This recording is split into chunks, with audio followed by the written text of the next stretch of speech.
Hey there, and welcome to Crime for Sleep. I know you're having trouble falling asleep, so let me keep you company with true crime stories from around the world. Before we dive in, I'm curious, where did you first hear this one? If you enjoy these stories, don't forget to like, comment, and subscribe. Now get comfortable, and let's get into tonight's case.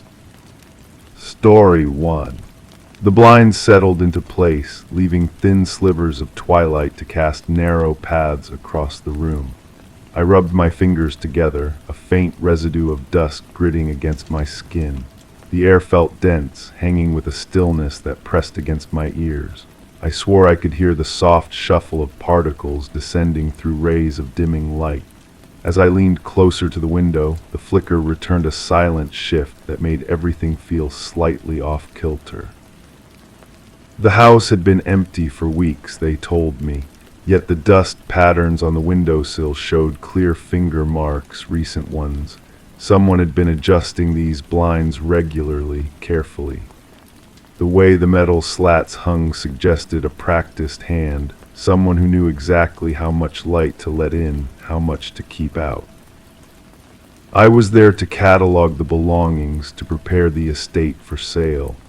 The family had hired me after the disappearance, when hope had finally crystallized into acceptance.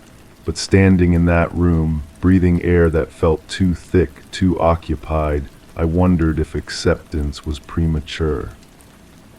The flicker came again, and this time I caught it a reflection in the glass, something moving behind me. I turned, but the room held only shadows and the geometric patterns of light streaming through the blinds. The sensation lingered, though, like the afterimage of a camera flash burned into my retinas. On the mantelpiece, a photograph sat slightly askew. I approached it, noting how the frame had been turned just enough to face away from the window.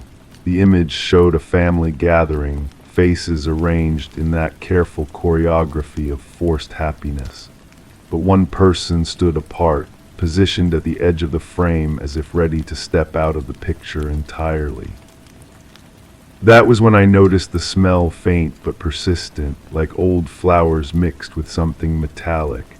It seemed to emanate from the floorboards beneath my feet, rising through the gaps between the planks. I knelt and pressed my palm against the wood.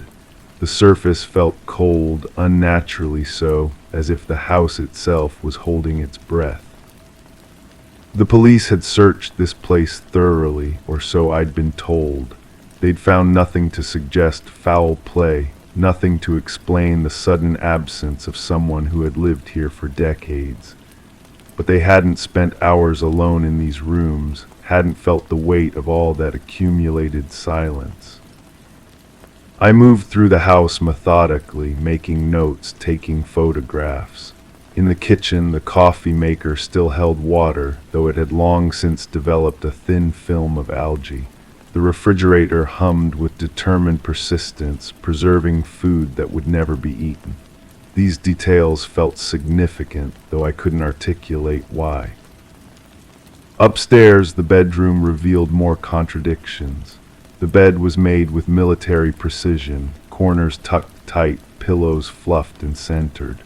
But the dresser drawers hung open at varying angles, as if someone had searched through them hastily. The closet held clothes arranged by color and season, except for one empty hanger that swayed slightly in the still air. I found myself returning to that hanger repeatedly, watching its gentle movement.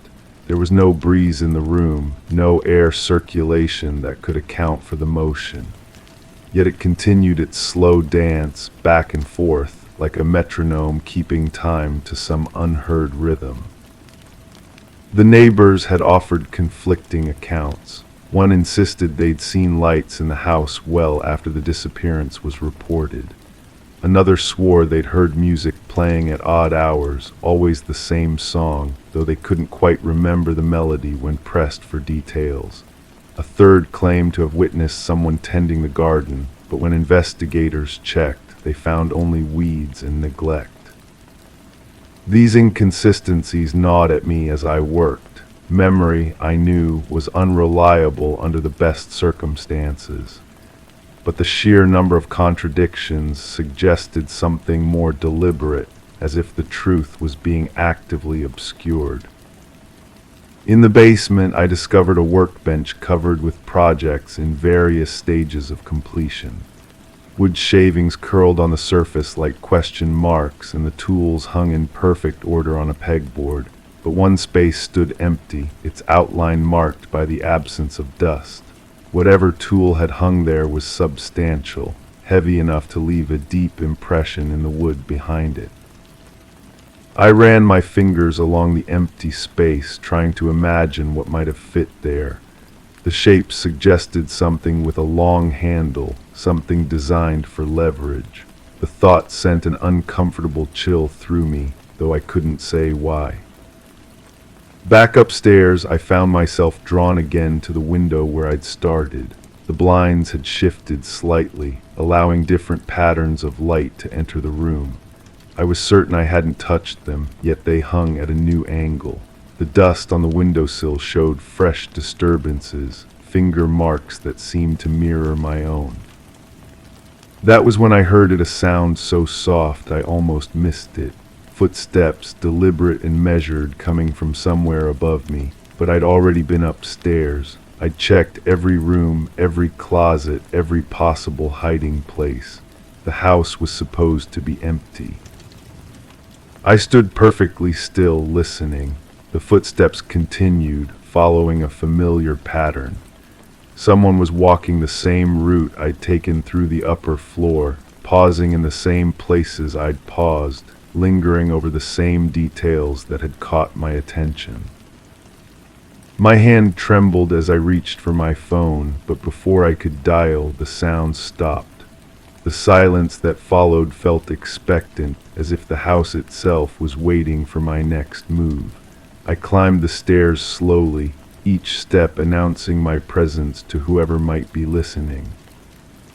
The upstairs hallway stretched before me, empty and unchanged, but the air felt different now, charged with the residue of recent occupation. In the bedroom, that empty hanger had stopped moving. It hung motionless now, as if whatever force had animated it had suddenly withdrawn. I searched every room again, more thoroughly this time. I checked behind curtains, under beds, inside wardrobes large enough to conceal a person. I found nothing, but the feeling of being observed never left me. It clung to my skin like humidity, making every breath feel labored. In the study, I discovered a journal tucked behind a row of books. The entries were sparse, cryptic, filled with observations about daily routines and behavioral patterns. The handwriting was careful, deliberate, as if each word had been chosen with particular precision. But the final entry was different, hurried, almost frantic. The pen pressed so hard into the paper that it had torn through in places. The words were difficult to decipher, but certain phrases stood out. They know I've been watching. Can't stay here anymore. The arrangement was supposed to be temporary. Arrangement, the word echoed in my mind as I photographed each page. What kind of arrangement, and with whom? I was so absorbed in the journal that I almost missed the sound of the front door opening. The hinges creaked in a way that suggested familiarity, someone who knew exactly how much pressure to apply to minimize the noise. Footsteps crossed the entryway below, moving with the confidence of ownership. From my position in the study, I could see the staircase through the doorway. A shadow moved across the wall, distorted by the angle of the light but unmistakably human. Someone was in the house, someone who had entered without hesitation, without the fumbling uncertainty of a stranger. I remained frozen, the journal still open in my hands. The footsteps moved through the downstairs rooms, following the same methodical pattern I'd used earlier. Whoever it was seemed to be conducting their own inventory, their own investigation. The sounds grew closer, and I realized they were heading for the stairs. I had perhaps 30 seconds to decide whether to confront this intruder or attempt to hide. The rational part of my mind insisted I should call for help, but something deeper urged caution. There was something ritualistic about the way this person moved through the house, something that suggested they belonged here more than I did. I closed the journal and slipped it into my jacket pocket, then positioned myself behind the study door. Through the crack between the hinges, I could observe the hallway without being seen. The footsteps reached the top of the stairs, and a figure emerged into view. They moved with purpose, checking each room with the efficiency of someone conducting a familiar routine. When they reached the bedroom, they paused at the dresser, closing each of the open drawers with careful precision. They adjusted the empty hanger in the closet, setting it into motion with a gentle push. But it was their face that unsettled me most. They wore an expression of profound sadness, as if they were saying goodbye to something precious. Their movements held a tenderness that contradicted everything I'd assumed about the situation. They made their way toward the study, and I pressed myself deeper into the shadows behind the door. Through the narrow gap, I watched as they entered the room and went directly to the bookshelf where I'd found the journal. Their hand moved to the exact spot, feeling for something that was no longer there. The realization hit me like a physical blow. This person wasn't an intruder. They were the author of the journal, the one who had been living in this house, maintaining it, caring for it, long after its official occupant had vanished. The arrangement mentioned in the final entry, it involved them. But if they were here, if they had been here all along, then what had happened to the person who was supposed to be missing? And why had they allowed the world to believe in a disappearance that might never have occurred? The figure turned toward the door, and for a moment I thought they might have sensed my presence. But instead, they moved to the window and adjusted the blinds, creating those same careful slivers of light I'd noticed when I first arrived. The gesture was practiced, automatic, the action of someone who had performed it countless times. They stood there for a long moment, looking out at the gathering darkness. Then they spoke, so quietly I almost missed the words, "I know you're here." My blood went cold. I remained motionless, barely breathing, but they continued. "I've been watching you watch this place. You're not the first one they've sent." The implications crashed over me in waves. How long had they been observing me? And what had happened to the others who had come before? They turned from the window and walked directly to where I was hiding. When they pulled the door open, I found myself looking into eyes that held no surprise, only a deep weariness. "The family hired you," they said. It wasn't a question. I nodded, my voice trapped somewhere in my throat. They hired the others too, each time hoping someone would find what they wanted to find, but the truth isn't what they think it is. "What is the truth?" I managed to ask. They smiled then, but it was the saddest expression I'd ever seen. "The truth is that some people choose to disappear, and some people choose to help them." The journal in my pocket felt heavy, weighted with implications I was only beginning to understand. "You've been taking care of this place." Someone had to. They couldn't just abandon everything they'd built here. "Where are they now?" The question hung in the air between us, and I realized I might not want to know the answer. The house around us seemed to pulse with secrets, with the accumulated weight of choices that couldn't be undone. "Safe," they said finally. "That's all that matters." But as I looked into their eyes, I wondered if safety was something any of us could truly claim. The boundaries between protector and prisoner, between helper and accomplice, seemed to blur in the fading light. The blinds continued to cast their narrow shadows across the room, and I understood that I had become part of something larger than a simple missing person case.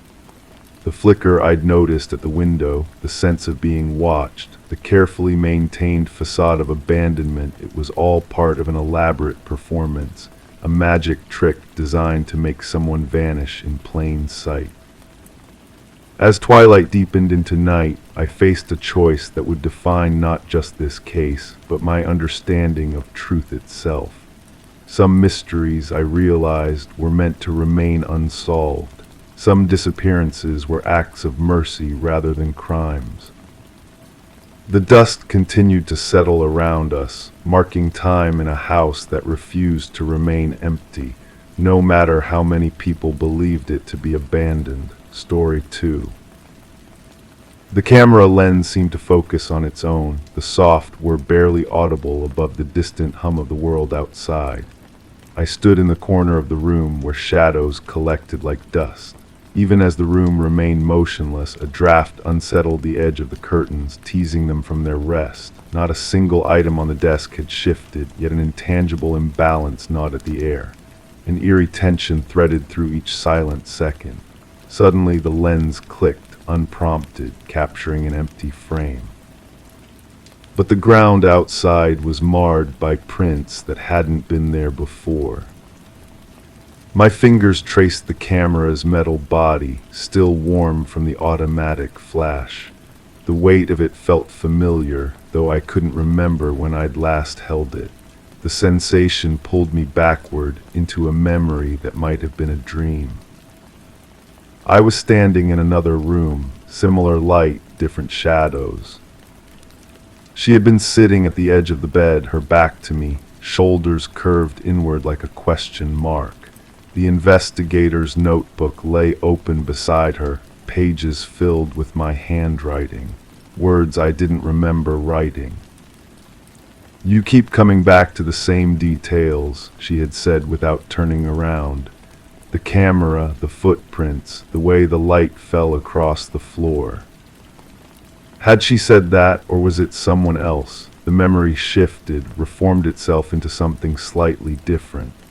Now she was standing by the window, now sitting in the chair by the door. The notebook remained constant, its pages yellowed at the edges, ink bleeding slightly where my pen had pressed too hard. The case file sits on my kitchen table now, though I don't recall bringing it home. Coffee rings stain the manila folder. Inside, photographs arranged in no particular order. The camera captured things I don't remember seeing.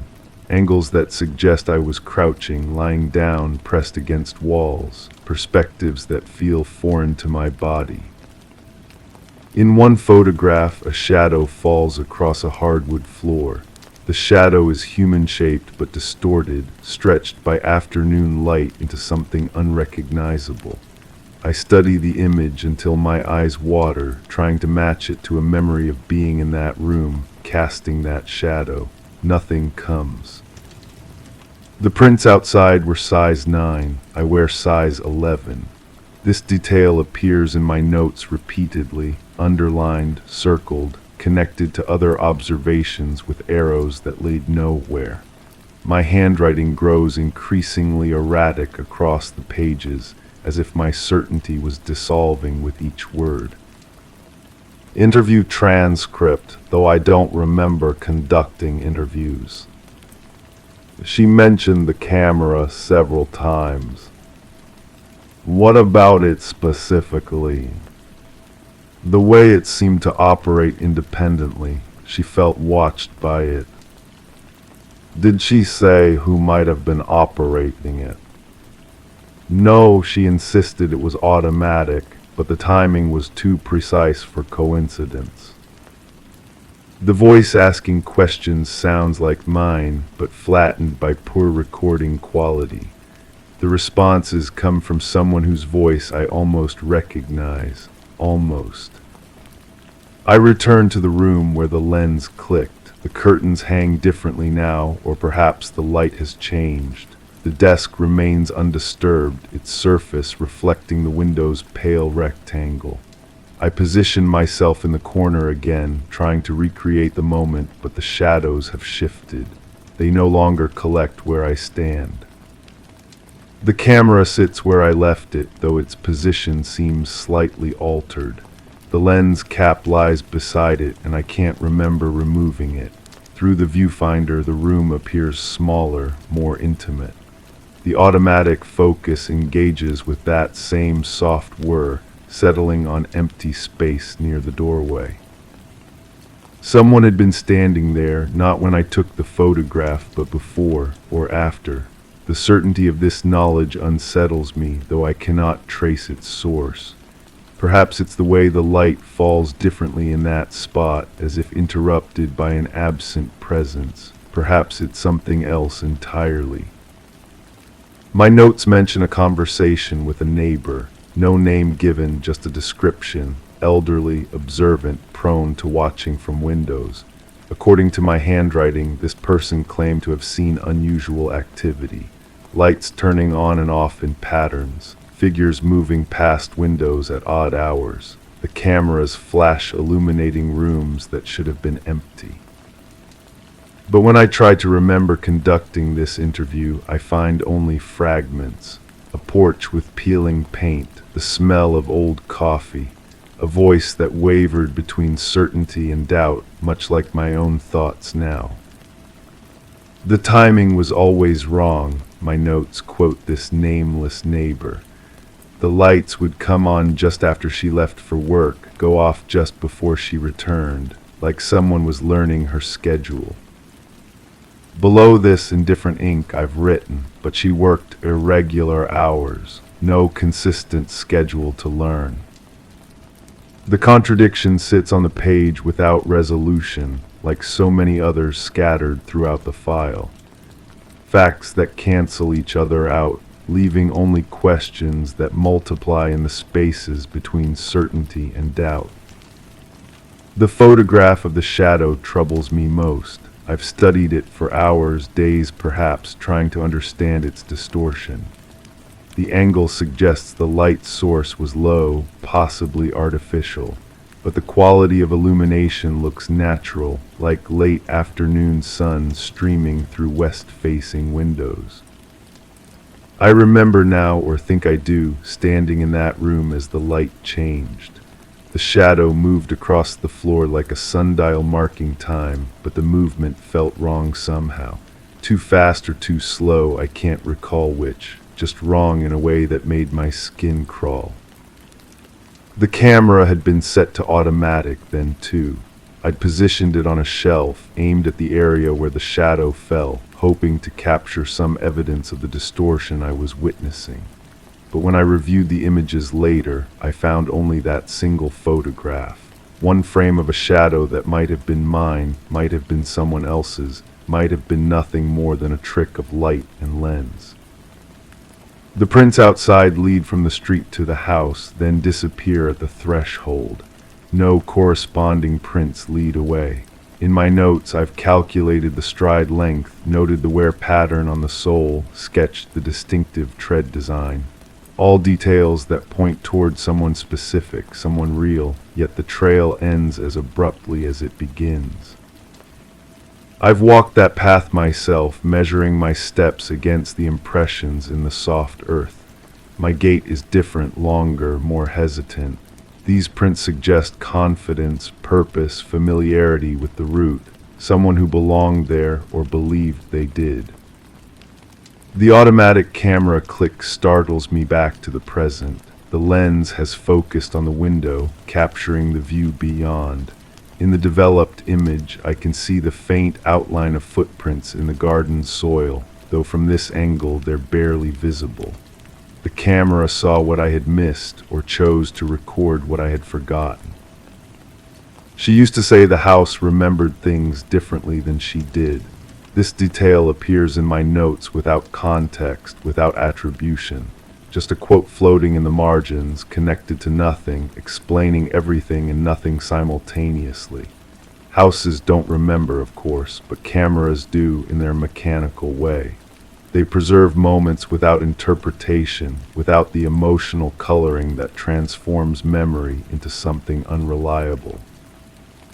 Yet even the camera's testimony feels suspect now. The timestamps on the photographs don't align with my recollections. Images I remember taking in the morning show shadows that suggest late afternoon. Pictures I'm certain were captured indoors display backgrounds that are clearly exterior spaces. The investigation began, according to my earliest notes, with a simple complaint about unusual sounds, footsteps in empty rooms, doors opening and closing without apparent cause. The camera was meant to provide objective documentation, mechanical witness to whatever was occurring. Instead, it became part of the mystery, its automatic functions engaging at moments that seemed significant but proved meaningless. Its lens capturing angles I hadn't intended, perspectives that felt voyeuristic, invasive, as if someone else was guiding its operation, using it to document something I couldn't see. The developed photographs form a narrative I don't recognize. A story told in fragments, each image raising more questions than it answers. The shadow on the floor, the empty doorway, the footprints that led nowhere, the curtains moving in still air, pieces of a puzzle that don't fit together or fit together in ways I can't comprehend. I find myself returning to the room where it all began, though I'm no longer certain what it refers to. The investigation, the unusual occurrences, the gradual dissolution of my certainty about what was real and what was imagined. The camera sits silent now, its automatic functions dormant, but I can feel its potential energy, like a held breath waiting to be released. The lens reflects my approaching figure, distorting my features into something unfamiliar. For a moment, I don't recognize the person looking back at me. The case file grows thicker with each visit, though I'm not sure I'm adding anything meaningful to it. More photographs that document nothing, more notes that contradict previous observations, more questions that spiral inward toward a center that may not exist. The prints outside have been disturbed by rain, by wind, by the passage of time. They're fainter now, less distinct, though still visible to eyes that know where to look. I've made plaster casts, taken measurements, photographed them from every angle, but the evidence they represent remains elusive, pointing toward conclusions I can't quite reach. In my most recent notes, I've begun to question my own role in these events. The handwriting analysis I conducted suggests multiple authors, though the variations might simply reflect my changing mental state as the investigation progressed or regressed. The distinction has become unclear. The camera clicks again, unbidden. This time it captures my reflection in the window glass, superimposed over the view of the garden beyond. In the developed image, I appear translucent, ghostly, as if I'm the one who doesn't quite belong in this space. Perhaps that's the truth I've been circling around without recognizing. Not that someone else was present in these rooms, but that I was absent from them. Not that the camera was documenting an intruder, but that it was documenting the absence of the person who should have been there. The investigation ends where it began, with more questions than answers. The camera sits silent in the corner where shadows collect like dust. The curtains hang still in the absence of any draft. The desk remains undisturbed, its surface reflecting nothing but empty light. But the prints outside remain, fading but persistent, evidence of someone's presence or someone's absence, proof of something that happened or something that didn't. The camera will continue its mechanical witnessing, capturing frames of empty rooms and vacant doorways, building an archive of nothing that somehow adds up to something I can't name. I close the case file, though I know I'll open it again. The questions it contains have become part of me now, embedded in my thoughts like shadows that shift and change but never disappear.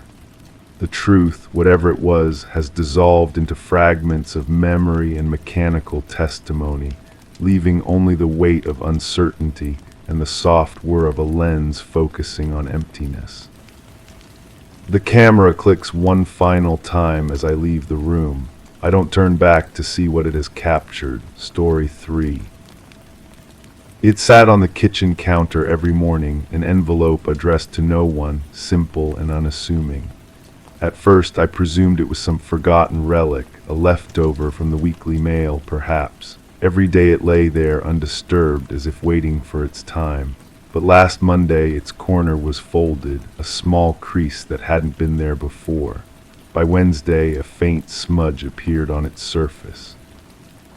This morning the envelope is in the same spot, pristine once again, untouched, but I swear it feels heavier now, as if it's hiding something just beneath the seal.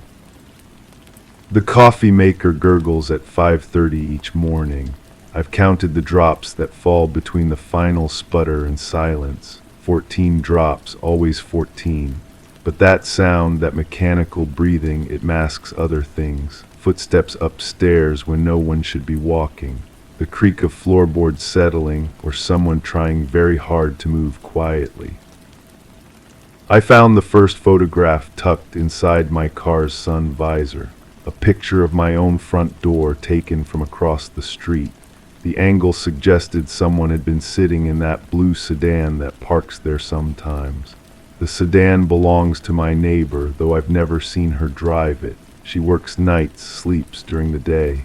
At least, that's what I assumed. The envelope never moves when I'm watching it directly.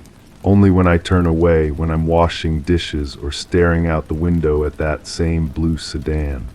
When I look back, it might be turned slightly or shifted an inch to the left. Such small changes that I question my own memory. My neighbor has kind eyes but nervous hands. She fidgets with her keys, drops them twice before unlocking her door. Yesterday she waved at me from her window, but when I waved back, she stepped away quickly, as if she hadn't meant to be seen. Her curtains are always drawn now. The second photograph was under my pillow. This one showed me sleeping, taken through my bedroom window. The quality suggested a decent camera, someone who knew what they were doing. I checked the window locks 3 times that night, but they'd never been broken. The screen was intact. No footprints in the flower bed below. I started leaving the envelope alone, pretending not to notice it, but pretending requires constant attention. I found myself glancing at it more, not less. The white paper seemed to pulse in my peripheral vision, demanding acknowledgement I refused to give.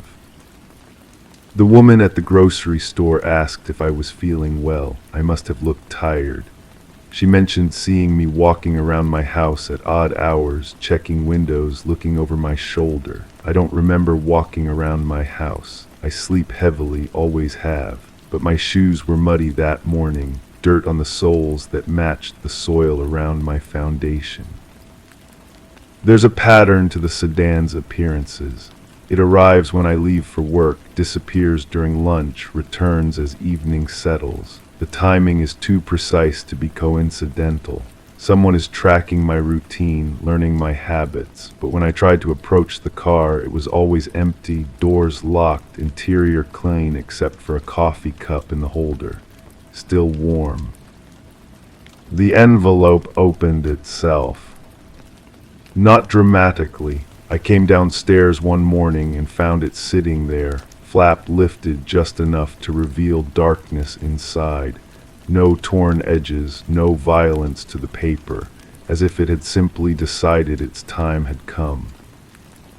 Inside, my own handwriting on a piece of paper I don't remember touching. Words in my script formed by my hand, but speaking thoughts I've never consciously had. The message was simple. She knows you're watching her too. My neighbor's name is written in my address book, though I don't recall adding it. Her phone number is there as well in my careful penmanship. When I called, the number was disconnected. When I knocked on her door, no one answered, but I could hear movement inside. Soft sounds like someone packing, preparing to leave. The photographs multiplied. In my mailbox, taped to my bathroom mirror, slipped between the pages of books I was reading. All of them showed me engaged in activities I couldn't remember. Standing in my yard at midnight, sitting in my car outside unfamiliar houses, following a woman who looked remarkably like my neighbor through a shopping center. I found binoculars in my closet, expensive ones still in their case. The receipt was tucked inside, dated recent enough to be troubling, signed with my name in handwriting that wavered between familiar and foreign. The purchase was made during a lunch break I spent at my desk, eating a sandwich and reading emails. The blue sedan hasn't moved in days. Dust has settled on its windshield, leaves gathered around its tires, but the coffee cup is always fresh, always warm. Sometimes there are crumbs on the dashboard, evidence of meals eaten while watching, waiting. The car smells like my cologne when I peer through its windows. My neighbor left a note in my mailbox. Her handwriting is shaky, desperate. I know you don't remember, but that doesn't make it less real. The sleepwalking started after you moved in.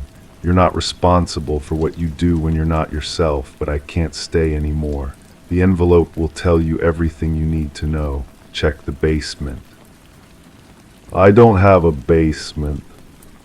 But there's a door behind my water heater I've never noticed before, painted the same color as the wall, nearly invisible unless you're looking for it. The handle turns easily, as if it's been used recently. Steps lead down into darkness that smells of earth and something else, something organic and patient. The photographs are down there, hundreds of them, arranged on tables like evidence in an investigation. Pictures of my neighbor sleeping, working, shopping, living her life while unaware of the camera's presence. Some are taken from impossible angles, through windows that should have been out of reach, from positions that would require keys to doors that were never given.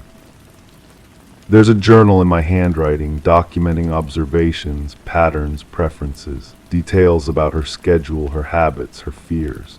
The entries span months, written in a careful script that becomes more erratic as the pages progress. The final entry is unfinished, ending mid-sentence. She's starting to suspect, but she doesn't understand that I don't understand either. The walking happens without me. The watching continues while I sleep. I am both perpetrator and victim of my own. The envelope upstairs is empty now, but there's another one on the basement table, thick with contents, addressed in that same careful handwriting to someone whose name I recognize but can't place. Inside, keys to the blue sedan, a new address, and a photograph of a woman I've never seen before, taken through her kitchen window as she makes coffee in the early morning light. The coffee maker upstairs gurgles its familiar song, 14 drops marking the end of another cycle.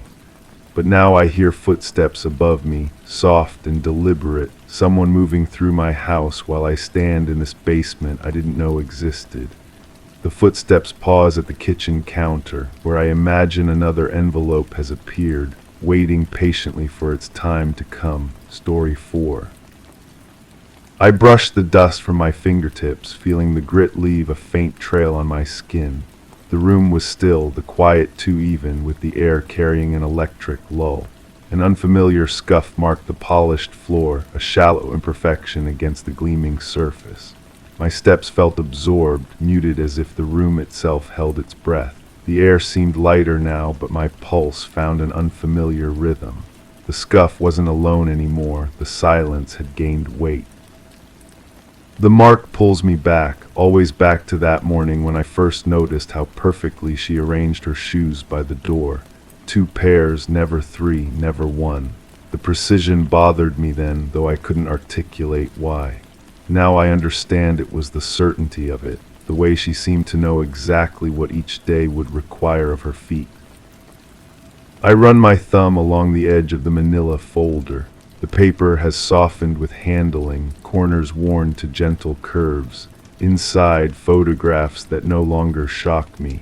A kitchen counter with 2 coffee cups. A newspaper folded to the crossword, half completed.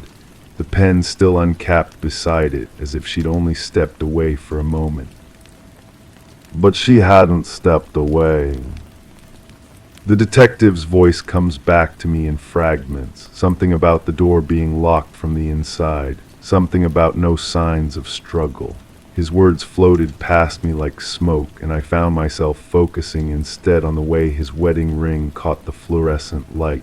Married 23 years, he'd mentioned, as if that qualification mattered, as if longevity guaranteed understanding.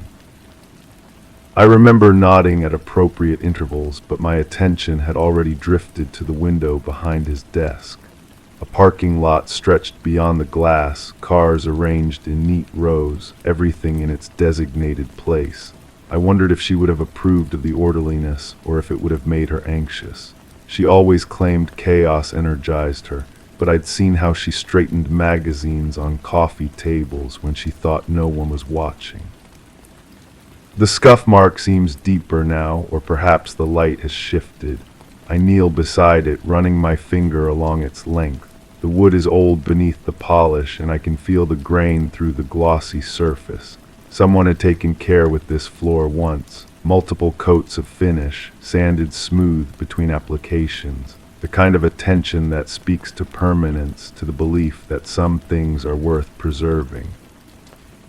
Her handwriting appears in my mind unbidden.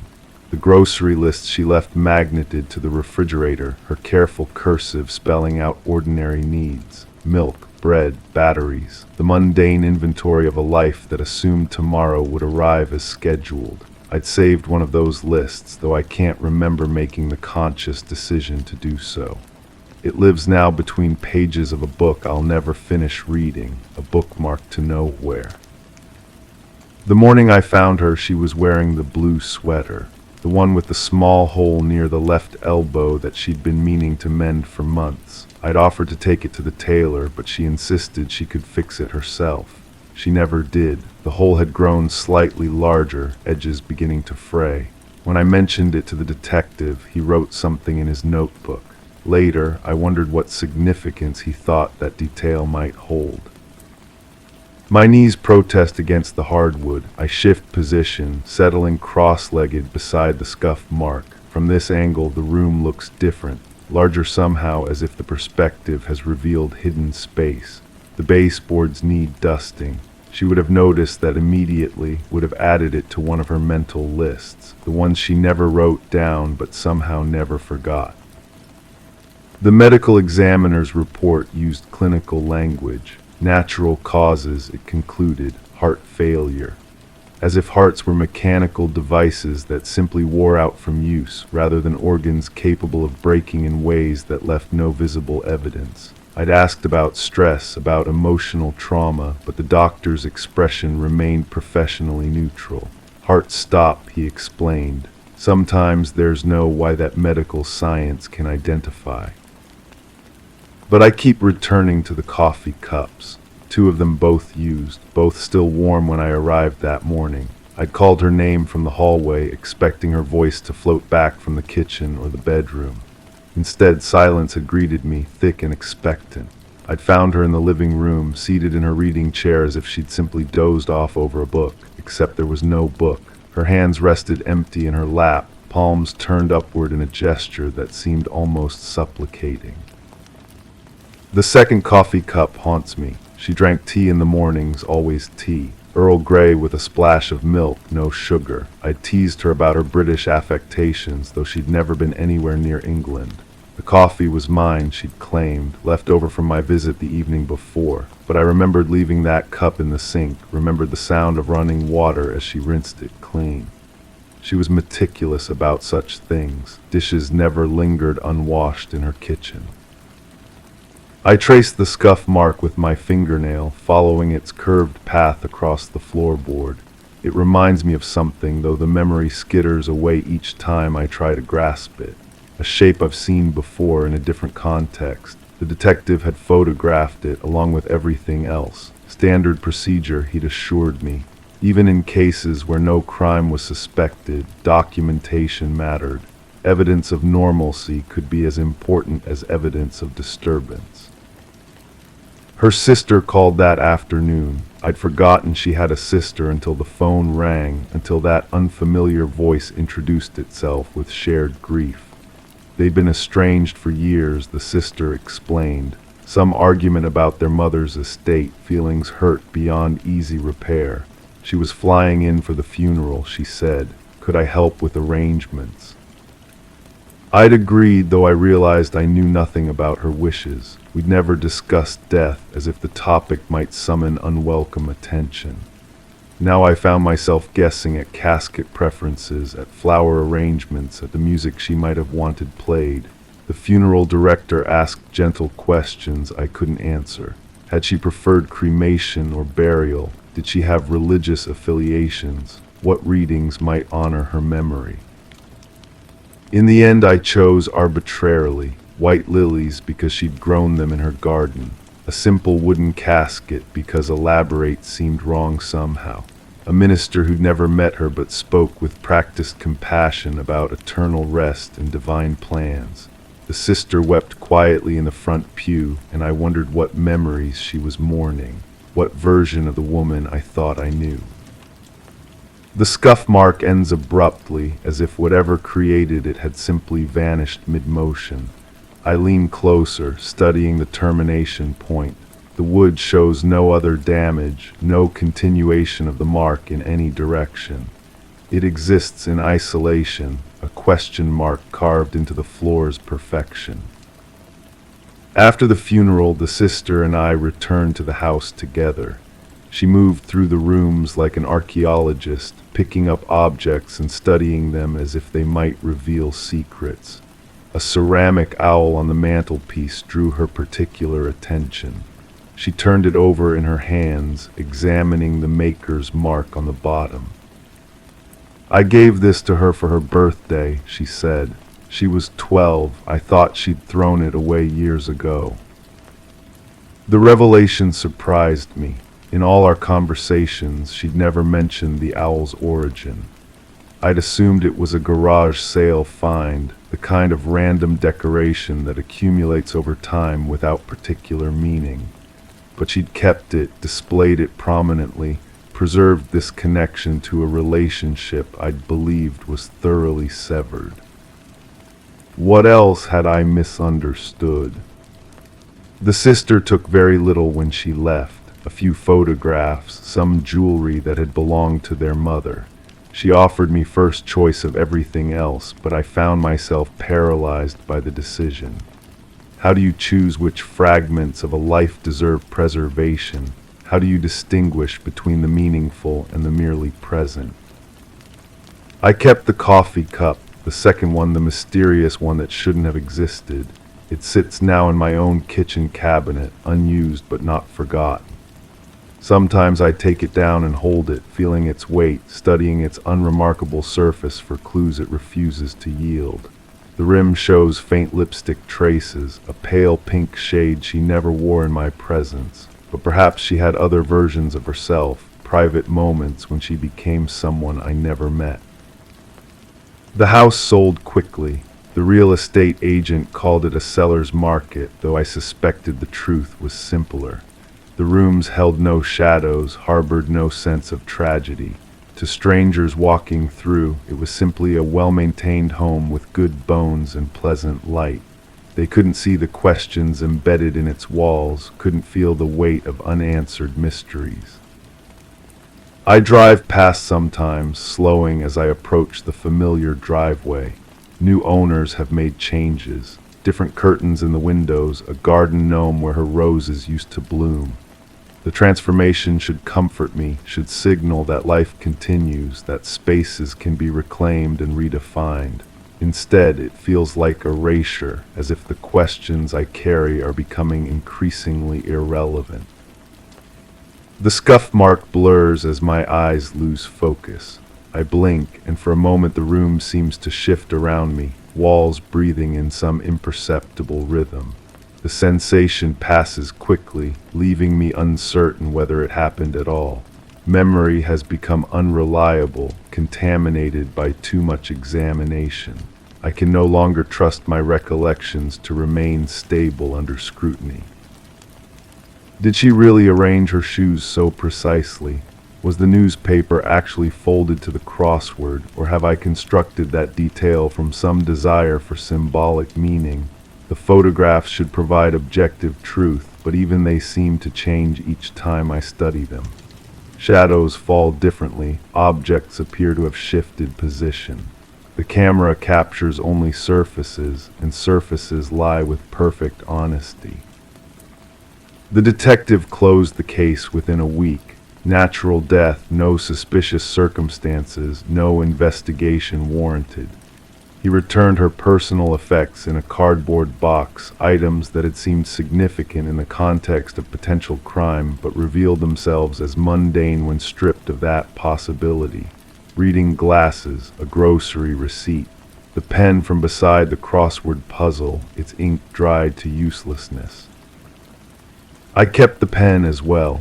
It sits beside the coffee cup in my kitchen drawer, two artifacts from a mystery that may exist only in my need for mysteries to exist. Sometimes I wonder if this is how delusion begins, with the simple refusal to accept that some stories have no plot, some deaths carry no deeper meaning than the mechanical failure of biological systems. But the second coffee cup remains real, its lipstick traces undiminished by my doubts. Someone sat in her kitchen that morning, someone who drank coffee instead of tea, someone who wore pale pink lipstick and left no other trace of their presence. The rational explanations feel increasingly hollow, a neighbor dropping by unannounced, a maintenance worker she'd forgotten to mention. A version of herself I never knew, experimenting with different beverages and cosmetic choices. None of these possibilities satisfy the ache in my chest, the sense that I've missed something crucial, that the truth hovers just beyond my ability to perceive it. I've become a detective investigating a crime that may not have occurred, gathering evidence for a case that exists only in the space between what I know and what I need to understand. The scuff mark has become my talisman, my physical connection to questions that have no physical form. I return to this room because it holds the mark, and the mark holds the possibility that something happened here, something that left its signature in scarred wood and disturbed silence. Whether that something was significant or trivial, benign or threatening, remains hidden in the gap between observation and comprehension. I stand slowly, joints protesting the prolonged contact with the hard floor. The room settles around me, walls resuming their proper positions, silence returning to its normal weight. But the mark remains, and with it the certainty that some truths are too large or too small for human understanding, existing in the spaces we can't quite see, in the questions we can't quite ask. The dust on my fingertips has dried now, leaving only the memory of grit and the faint trail it traced across my skin. I brush my hands together, watching the particles drift toward the floor, where they'll settle into new patterns, create new mysteries for future observers to puzzle over. The cycle continues, questions begetting questions, marks accumulating meaning through the simple act of being noticed. I leave the room as I found it, unchanged except for the addition of my own presence to its history. The scuff mark waits in the silence, patient and permanent, holding its secrets with the stubborn loyalty of wood that remembers every impact, every pressure, every moment of contact with the world above. Outside, the day continues its predetermined course, indifferent to the weight of unanswered questions, unmoved by the human need to find pattern in chaos, meaning in coincidence.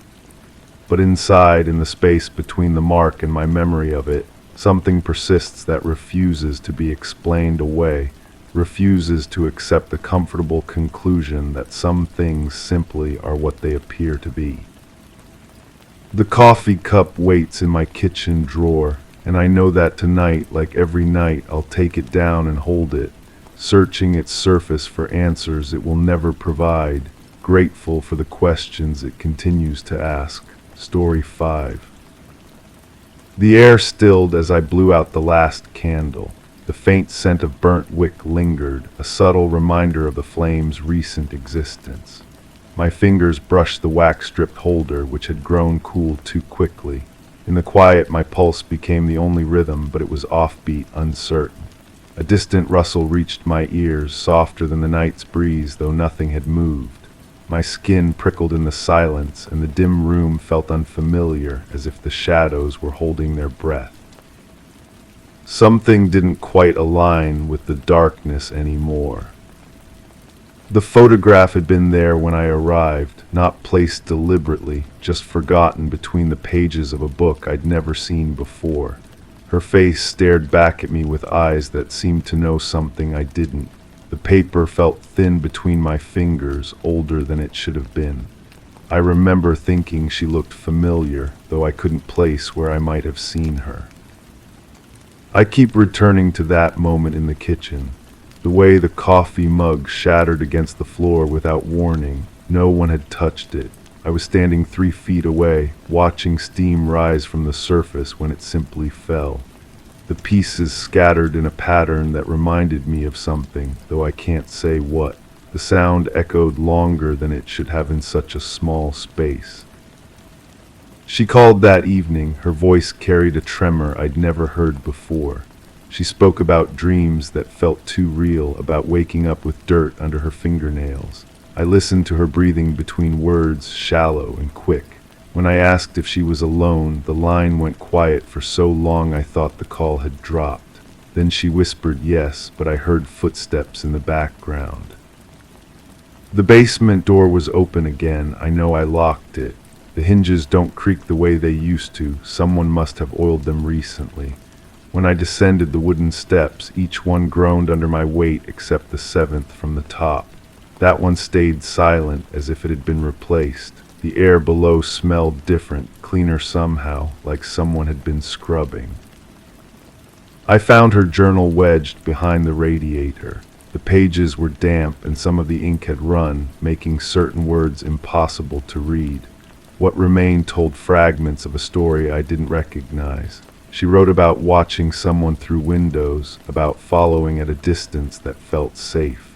The entries stopped abruptly in the middle of a sentence about trust being a luxury she couldn't afford. The neighbor mentioned seeing lights in my house when I was away. She described them as moving from room to room in a pattern, like someone was searching. I told her it must have been reflections from passing cars, but she shook her head.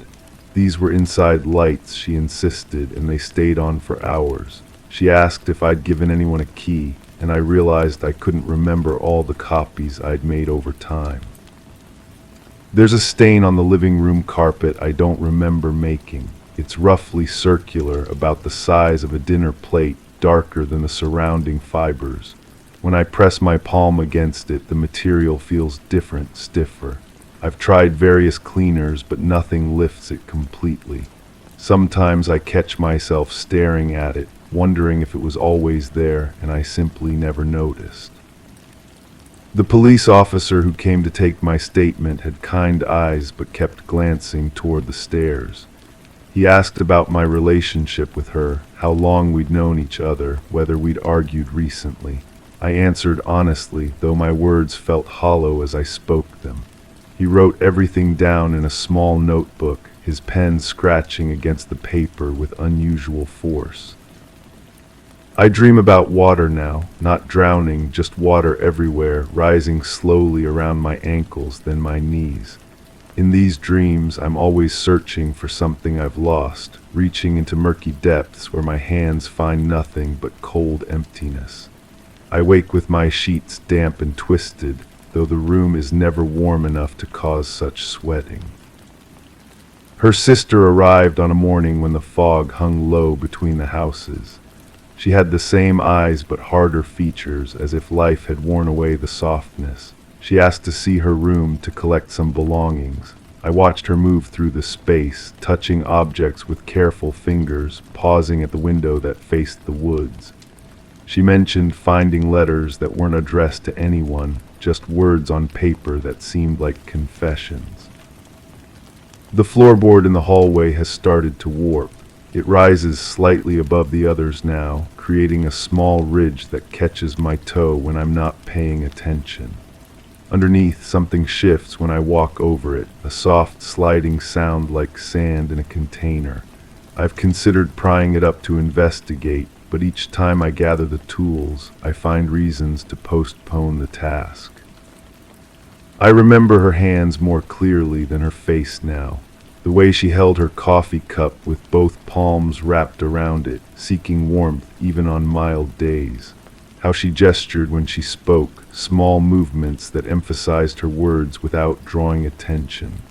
Those hands had calluses I never asked about, rough patches on her fingertips that suggested work I knew nothing about.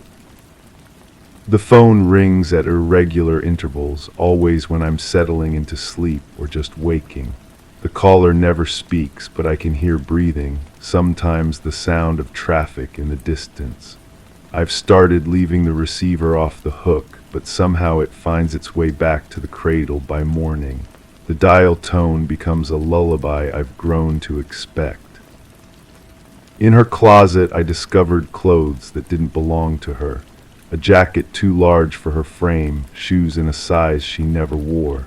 They smelled like someone else, a cologne I couldn't identify mixed with something earthier.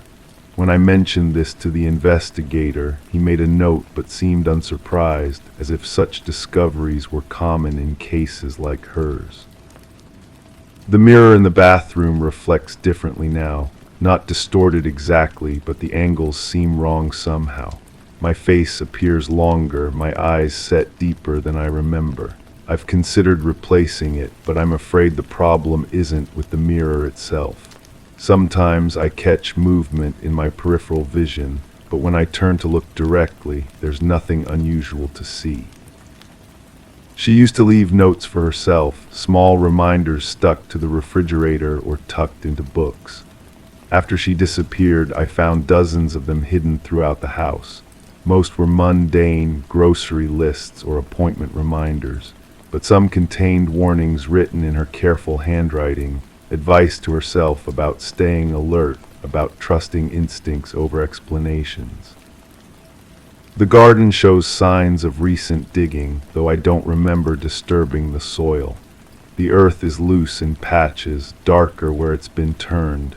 New growth has appeared, plants I didn't seed that seem to thrive despite the poor conditions. Their roots must run deep to find nourishment in ground that should be barren. I've begun to question my own memory. Events I was certain about now seem less clear, details shifting when I examine them closely. Did she really call that night, or did I dream the conversation? Was the photograph actually in the book, or did I place it there myself and forget? The line between what happened and what I believed happened has become uncomfortably thin. The investigator returned with more questions, different ones this time. He wanted to know about my whereabouts on specific occasions, whether anyone could verify my location. His tone remained professional, but something had changed in the way he looked at me. I provided what information I could, though my answers seemed to satisfy neither of us. In quiet moments, I hear her voice in the house's settling sounds. The creak of wood expanding in heat becomes her footsteps on the stairs. Water moving through old pipes echoes like her humming in the shower. I've learned to distinguish between the sounds the house has always made and these new ones that carry emotional weight I can't explain. The final entry in her journal was different from the others. The handwriting was rushed, less controlled, as if she'd been writing quickly or under stress. She mentioned feeling watched, being followed by someone who stayed just out of sight. but the last line suggested she might know who it was. That recognition was dawning even as fear grew stronger. I found myself standing in the basement again, though I don't remember walking down the stairs. My hands were dirty, soil embedded under my fingernails, just like she'd described in that phone call.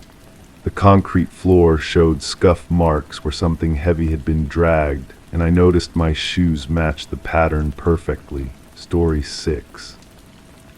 The hands of the kitchen clock were poised between numbers, caught in a moment of indecision.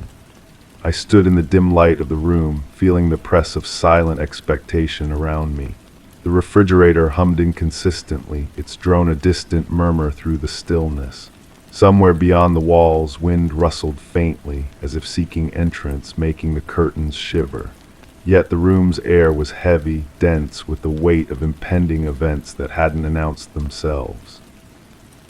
My gaze lingered on the clock's face, expecting movement or noise to shatter the suspended quiet. Instead, the silence deepened, and I noticed the second hand had vanished, leaving behind an unreadable void in its place. The absence of that thin metal finger troubled me more than it should have. I knew then what I had been refusing to acknowledge for weeks, that things had been disappearing from my life in ways so subtle I had convinced myself they were still there. The way she had stopped humming while washing dishes. The way her coffee cup sat untouched on the counter each morning, growing cold while she stared through the window at something I couldn't see. I remember the first morning I found her standing in the backyard, barefoot in the dew-soaked grass, watching the neighbor's dog dig holes beneath the fence. Her nightgown clung to her shoulders, translucent with moisture, and when I called her name, she turned with the slow, deliberate movement of someone emerging from deep water. Her eyes held that same quality the kitchen held, now expectant, suspended, waiting for something to resolve itself. The dog had been digging for 3 weeks by then. Every morning the same ritual. The neighbor had mentioned it apologetically over the fence, explaining that the animal had developed an obsession with that particular spot. Something buried there, he supposed. An old bone, maybe, or the scent of some long-dead creature. The explanation satisfied him, but I watched her face as he spoke, saw how her fingers tightened around her coffee cup until her knuckles went white. She had begun asking strange questions after that conversation. Whether I believed animals could sense things humans couldn't, whether the ground beneath our feet might hold secrets we weren't meant to uncover. I answered with the casual dismissiveness of someone who hadn't yet learned to listen for the spaces between words, the places where meaning hides when it's too dangerous to speak directly. The kitchen felt different now, standing alone in its artificial twilight. The same appliances, the same worn linoleum beneath my feet, but the air itself had changed composition. I found myself breathing more carefully, as if the atmosphere had grown thinner. The refrigerator's inconsistent humming seemed to follow a pattern I couldn't quite decipher. 3 long drones, a pause, 2 short bursts, silence. Like a code someone was trying to transmit through the mechanical systems of the house. I opened the refrigerator door, not from hunger, but from the need to interrupt that rhythm. The light inside cast harsh shadows across containers of food that had been sitting untouched for days. A carton of milk expired, leftovers wrapped in aluminum foil, their contents forgotten. At the back, pushed behind a jar of pickles, I found a small notebook I didn't remember placing there. The pages were filled with her handwriting, but not the casual script I knew from grocery lists and birthday cards. This was different, precise, urgent, the letters pressed deep into the paper as if the words themselves were struggling to escape. Dates, times, observations. The dog started digging again, found something metal in the garden. The man across the street watches our house. Each entry more cryptic than the last, building toward a conclusion that remained unwritten. I closed the notebook and returned it to its hiding place, but the knowledge of its existence settled into my chest like a stone. How many other secrets had she tucked into the corners of our shared life? How many signs had I missed while assuming that the familiar rhythms of our days would continue unchanged? The wind outside had grown stronger, pressing against the windows with increasing insistence. The curtains moved in response, casting shifting patterns of shadow across the kitchen walls. I found myself watching these patterns, searching for meaning in their movement, wondering if this was how it had started for her, this need to find significance in the ordinary, to read messages in the language of displaced objects and interrupted routines. The neighbor's dog had stopped digging 2 weeks ago. I realized this suddenly, the way you realize you haven't heard a familiar sound in some time. The silence where that daily scratching and whimpering had been was another absence, another missing piece in the puzzle I was only beginning to understand I needed to solve. She had mentioned the silence too in one of our last real conversations. Sitting at the kitchen table, her hands wrapped around a cup of tea that had long since gone cold, she said the dog's sudden disinterest worried her more than its obsession had, as if it had found what it was looking for, or as if something had found it first. I asked her what she meant, but she only shook her head and carried her untouched tea to the sink. The sound of liquid hitting the drain seemed unnaturally loud in the quiet kitchen, and I watched her shoulders tense, as if she too had noticed the way ordinary sounds had begun to carry more weight than they should. The notebook entries became more frequent after that. I know this now, having read them all in the days since she disappeared. The word feels too dramatic, too final. She didn't disappear, she simply wasn't there one morning when I woke, and the house rearranged itself around her absence like water closing over a dropped stone. Her coffee cup still sits on the counter, unwashed. I've moved it several times, thinking I should clean it, put it away, acknowledge that she won't be returning to finish what she started.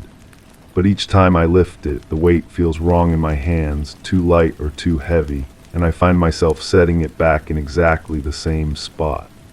The ring of dried coffee beneath it has become a kind of landmark, proof that something real existed here before everything became uncertain. The police asked practical questions when I finally called them. How long had she been gone? Had there been arguments, financial troubles, signs of depression? I answered as best I could, but the questions felt like attempts to fit her absence into familiar categories, to make it ordinary and explainable.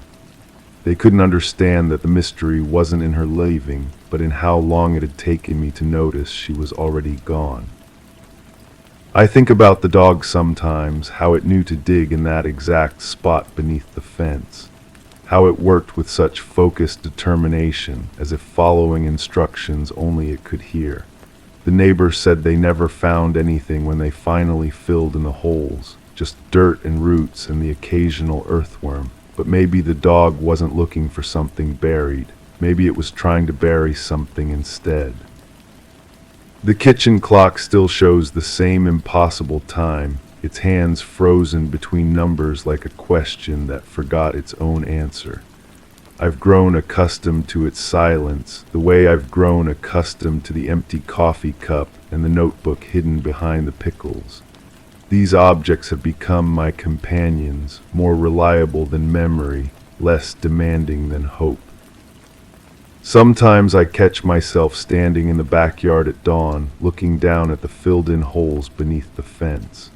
The grass has grown back unevenly, leaving patches of different shades of green like a map of something that was disturbed and then concealed. I understand now why she used to stand there in her nightgown, watching and waiting. The ground holds its secrets close, but it can't hide the fact that it's been keeping them. The refrigerator continues its coded humming, and I've stopped trying to decipher its meaning. Some messages aren't meant to be understood, only acknowledged. Like the way she used to hum while washing dishes, a melody I never learned to recognize but somehow always knew when it stopped. I found another notebook yesterday, this one tucked inside a pillowcase that smelled faintly of her shampoo. The entries were different, longer, more detailed, written in a hand that seemed to tremble with either excitement or fear. She had been watching the neighbor's house, documenting the comings and goings of people she didn't recognize. Cars that arrived after midnight and left before dawn. Sounds from the basement that didn't match the rhythm of normal household activities. The final entry was a single line. The dog knows what I know now. I closed the notebook and held it against my chest, feeling the weight of her words pressing into my ribs. Outside, the wind had picked up again, rattling the windows with the persistence of someone trying to get inside, or maybe someone trying to get out. The kitchen feels smaller now, as if the walls have been moving closer together while I haven't been paying attention. The refrigerator's humming has changed too, become more urgent, more insistent. 3 long drones, a pause, 2 short bursts, then something new, a series of rapid clicks like Morse code or fingernails tapping against glass. I stand in the dim light, surrounded by the accumulated evidence of a mystery I'm no closer to solving than I was when I first noticed the missing second hand. The coffee cup, the notebooks, the filled-in holes, the coded messages from appliances that shouldn't know how to speak. Each piece significant, each connection tentative, each conclusion leading only to new questions. The curtains move again, casting their shifting shadows across the walls, and I find myself thinking about the neighbor's dog, how it dug with such purpose, such certainty, how it stopped so suddenly, as if its work was finished, or as if something had convinced it to abandon the task. I wonder if it dreams about what it found down there in the dark earth, or if it's learned to forget the way I'm learning to remember. The hands of the kitchen clock remain poised between numbers, caught in their moment of eternal indecision. I stand in the dim light of the room, feeling the press of silent expectation around me, and I know now that some questions create their own answers simply by being asked. The second hand is still missing, leaving behind that unreadable void in its place. But I understand finally that the void itself is the message, not an absence, but a presence too subtle for ordinary sight, too important for ordinary time. Story 7. It wasn't the first time the mail had gone unread. An unopened stack lay neatly on the entryway table, collecting dust instead of attention. The clock chimed its regular hours, but the sound seemed flatter now, as if it expected no response. The curtains remained drawn, preserving a comfortable dimness that matched the muted tones of the walls.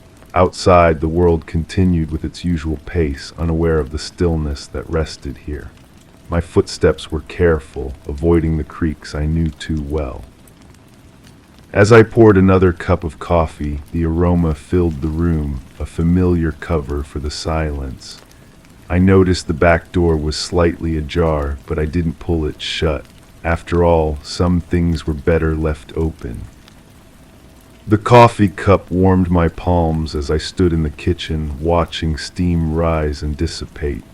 Through the gap in the back door, I could hear the neighbor's dog barking at something unseen. The sound came in rhythmic bursts, then stopped abruptly. I wondered what had caught its attention, then decided I didn't want to know. The house felt different now, not abandoned exactly, but waiting. The furniture remained in its familiar arrangement, yet everything seemed positioned for an audience that would never arrive. I ran my finger along the kitchen counter, collecting a thin layer of dust that hadn't been there before, or perhaps it had, and I simply hadn't noticed. I found myself drawn to the stack of mail again. The envelopes were mostly white, with a few manila ones mixed in. Official-looking documents, bills that would eventually require attention, advertisements for services no longer needed. The top envelope bore a return address I recognized but couldn't quite place. The handwriting was careful, deliberate, the kind that suggested the writer had taken time to consider each letter. The floorboards creaked as I shifted my weight, a sound that seemed amplified in the stillness. I had learned to navigate this house like a dancer, knowing which spots would announce my presence and which would allow me to move undetected. Old habits, I supposed. Some patterns become so ingrained they outlast their purpose. Through the front window, I watched a car slow as it passed. The driver's face was obscured by the angle of the sun on the windshield, but I felt observed nonetheless. The vehicle continued down the street, disappearing behind the oak tree that had grown too large for its designated space. Its roots had begun to crack the sidewalk, creating uneven surfaces that caught the unwary. I remembered a conversation about that tree. Someone had suggested it should be removed before it caused more damage. Someone else had argued it provided necessary shade, that the neighborhood would feel exposed without it. The discussion had grown heated, though I couldn't recall the resolution. Perhaps there hadn't been one. The back door's opening seemed wider now, though I hadn't touched it. A breeze moved through the gap, carrying the scent of turned earth and something else I couldn't identify. Not unpleasant, but unfamiliar. It reminded me of the smell that lingered after rain, when everything seemed washed clean but somehow changed. I walked to the living room where the television sat dark and silent. The remote control lay on the coffee table beside a magazine that had been opened to an article about home security. The pages were slightly wrinkled, as if they had been read and reread. I didn't remember subscribing to this particular publication, but it had been arriving regularly for months. The article discussed various methods of protecting one's property and family. Motion sensors, reinforced locks, security cameras that could be monitored remotely. The text was accompanied by photographs of suburban homes that looked remarkably similar to this one. Same architectural style, same landscaping choices, same sense of quiet respectability. I found myself studying the images, looking for differences that might distinguish them from my surroundings. The shutters were a different color in one photo, the mailbox positioned on the opposite side of the driveway in another. Small variations that seemed significant somehow, as if they were clues to a puzzle I hadn't realized I was solving. The telephone rang, its shrill tone cutting through the silence like a blade. I let it continue for several rings before the answering machine engaged. The caller didn't leave a message, just hung up after the beep. This had been happening frequently, these silent calls that arrived at irregular intervals. I had stopped answering, preferring to screen each attempt at contact. The machine's red light blinked steadily, indicating previous messages I hadn't yet reviewed. I pressed the playback button and listened to a series of brief recordings. A dentist's office confirming an appointment that had already passed. A charity requesting donations for a cause I didn't recognize. A voice I should have known but didn't, asking me to call back about something important. That last message troubled me. The speaker's tone suggested familiarity, an assumption of shared history that I couldn't verify. They mentioned details that seemed accurate but felt foreign, like memories that belonged to someone else. I played the message again, trying to place the voice, but it remained stubbornly anonymous. I walked upstairs, my hand trailing along the banister I had touched countless times before. The wood was smooth from years of contact, worn to a comfortable patina that spoke of daily use. At the top of the stairs, I paused outside a closed door. The handle was cold beneath my palm, colder than it should have been given the warmth of the day. Inside the room, everything appeared normal. The bed was made with military precision, the dresser cleared of personal items, the closet door slightly open to reveal empty hangers.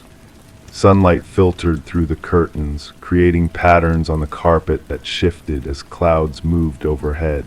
It was a peaceful scene, yet it filled me with unease.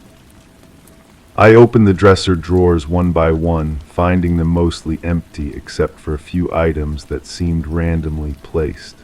A single sock, a book of matches from a restaurant I didn't recognize, a photograph face down in the bottom drawer. I hesitated before turning the picture over, somehow knowing it would show me something I wasn't prepared to see. The image was of two people standing in front of this house, their arms around each other in an easy embrace. They looked happy, comfortable, as if they belonged here. I recognized the setting but not the faces, though something about their posture suggested intimacy with both the location and each other. The photograph had the slightly faded quality of an image taken some time ago, but not so long as to seem historical. I placed the picture back where I found it and closed the drawer. The room felt smaller now, as if the walls had moved inward while I wasn't paying attention. I left quickly, pulling the door shut behind me with more force than necessary. Downstairs, I noticed the back door had closed. I didn't remember shutting it, but perhaps the wind had been stronger than I realized. The kitchen felt warmer without the cross breeze, more enclosed. I poured another cup of coffee and discovered the pot was nearly empty, though I could have sworn it had been full. The mail still waited on the entryway table, its presence somehow more insistent now. I picked up the envelope with the familiar return address and examined it more closely. The postmark was smudged but recent, the paper slightly heavier than standard correspondence. I could feel something rigid inside, not just a letter, but perhaps a card or photograph. I set it down unopened and walked to the front window. The street appeared normal, suburban quiet, punctuated by the occasional passing car or pedestrian. A woman walked by with a small dog, pausing to let it investigate something near the mailbox. She glanced toward the house, her expression curious but not alarmed. I stepped back from the window before she could see me watching. The telephone rang again. This time I answered, lifting the receiver with a steady hand despite the acceleration of my heartbeat. The caller said nothing, but I could hear breathing on the other end, the faint sound of someone present but unwilling to speak. I waited, matching their silence with my own, until finally they disconnected. I checked the caller identification display, but it showed only unknown number. This told me nothing useful, yet I found myself writing it down anyway, adding it to a list I had been keeping without conscious decision. The numbers formed no obvious pattern, but seeing them arranged on paper made them seem more significant than random calls deserved. The afternoon light was changing, growing longer and more golden as it slanted through the windows. Dust motes danced in the beams, visible reminders of the constant motion that exists even in apparent stillness. I watched their lazy circulation and thought about the imperceptible ways things change when we're not looking. I decided to examine the basement, though I couldn't articulate why this seemed necessary. The stairs descended into coolness and the smell of concrete and old wood. A single bulb provided illumination, casting harsh shadows that seemed to move independently of their sources. The space was largely empty except for the usual basement fixtures, a water heater, electrical panel, some storage boxes stacked against one wall. The boxes were labeled in handwriting I didn't recognize, though the words themselves were clear enough. Holiday decorations, winter clothes, books, personal items. I opened one marked miscellaneous and found it filled with objects that seemed random yet somehow connected. A coffee mug with a chip in the handle, a keychain with too many keys, a small notebook filled with appointments and reminders written in that same careful script I had seen on the envelope upstairs. I flipped through the notebook's pages, reading fragments of a life I couldn't place. Dentist appointments, grocery lists, reminders to call various people whose names meant nothing to me. The handwriting was consistent throughout, suggesting a single author, but the voice that emerged from these mundane notations felt foreign. One entry caught my attention: check locks on back door. It was underlined twice, as if the writer had returned to emphasize its importance. Below it, in different ink, someone had added, door won't stay closed. The second notation was in the same handwriting but seemed hurried, less controlled. I closed the notebook and returned it to the box, but the words stayed with me as I climbed back upstairs. The back door was still closed, but I tested the handle anyway. It turned easily, perhaps too easily. The mechanism felt loose, as if the internal components had worn beyond their intended tolerances. Outside, the backyard stretched away from the house in neat geometric patterns. The lawn was recently mowed, the hedges trimmed to uniform height. Someone had been maintaining this space, keeping it presentable despite the house's apparent emptiness. I wondered who had taken on this responsibility and why. The neighbor's dog began barking again, the same rhythmic pattern I had heard earlier. I looked toward the sound and saw the animal standing at the fence line, its attention focused on something in my yard. I followed its gaze but saw nothing unusual, just the familiar landscape of grass and shrubs and the old oak tree whose roots continued their slow destruction of the sidewalk. I walked back inside, leaving the door open again. The house felt different with this connection to the outside world, less isolated but somehow more vulnerable. Air moved through the rooms now, carrying sounds and scents that reminded me the world continued beyond these walls. The stack of mail seemed to have grown, though I was certain no delivery had occurred since morning. I counted the pieces and found the same number as before, but they appeared arranged differently, as if someone had sorted through them and replaced them in a new order. The envelope with the familiar return address was now on top, its presence impossible to ignore. I carried it to the kitchen and set it on the counter while I prepared another cup of coffee. The ritual of measuring grounds and adding water provided a comfortable routine, something concrete and manageable in a day that felt increasingly uncertain. As the coffee brewed, I studied the envelope from different angles, as if its secrets might be revealed through careful observation. The return address was handwritten in the same script I had seen in the notebook. The street name was familiar, though I couldn't place the specific location. The zip code suggested a nearby area, close enough for personal delivery if necessary. I wondered why this correspondence had been mailed rather than delivered directly. My reflection was interrupted by a sound from upstairs, a soft thud as if something had fallen. I listened carefully but heard nothing more.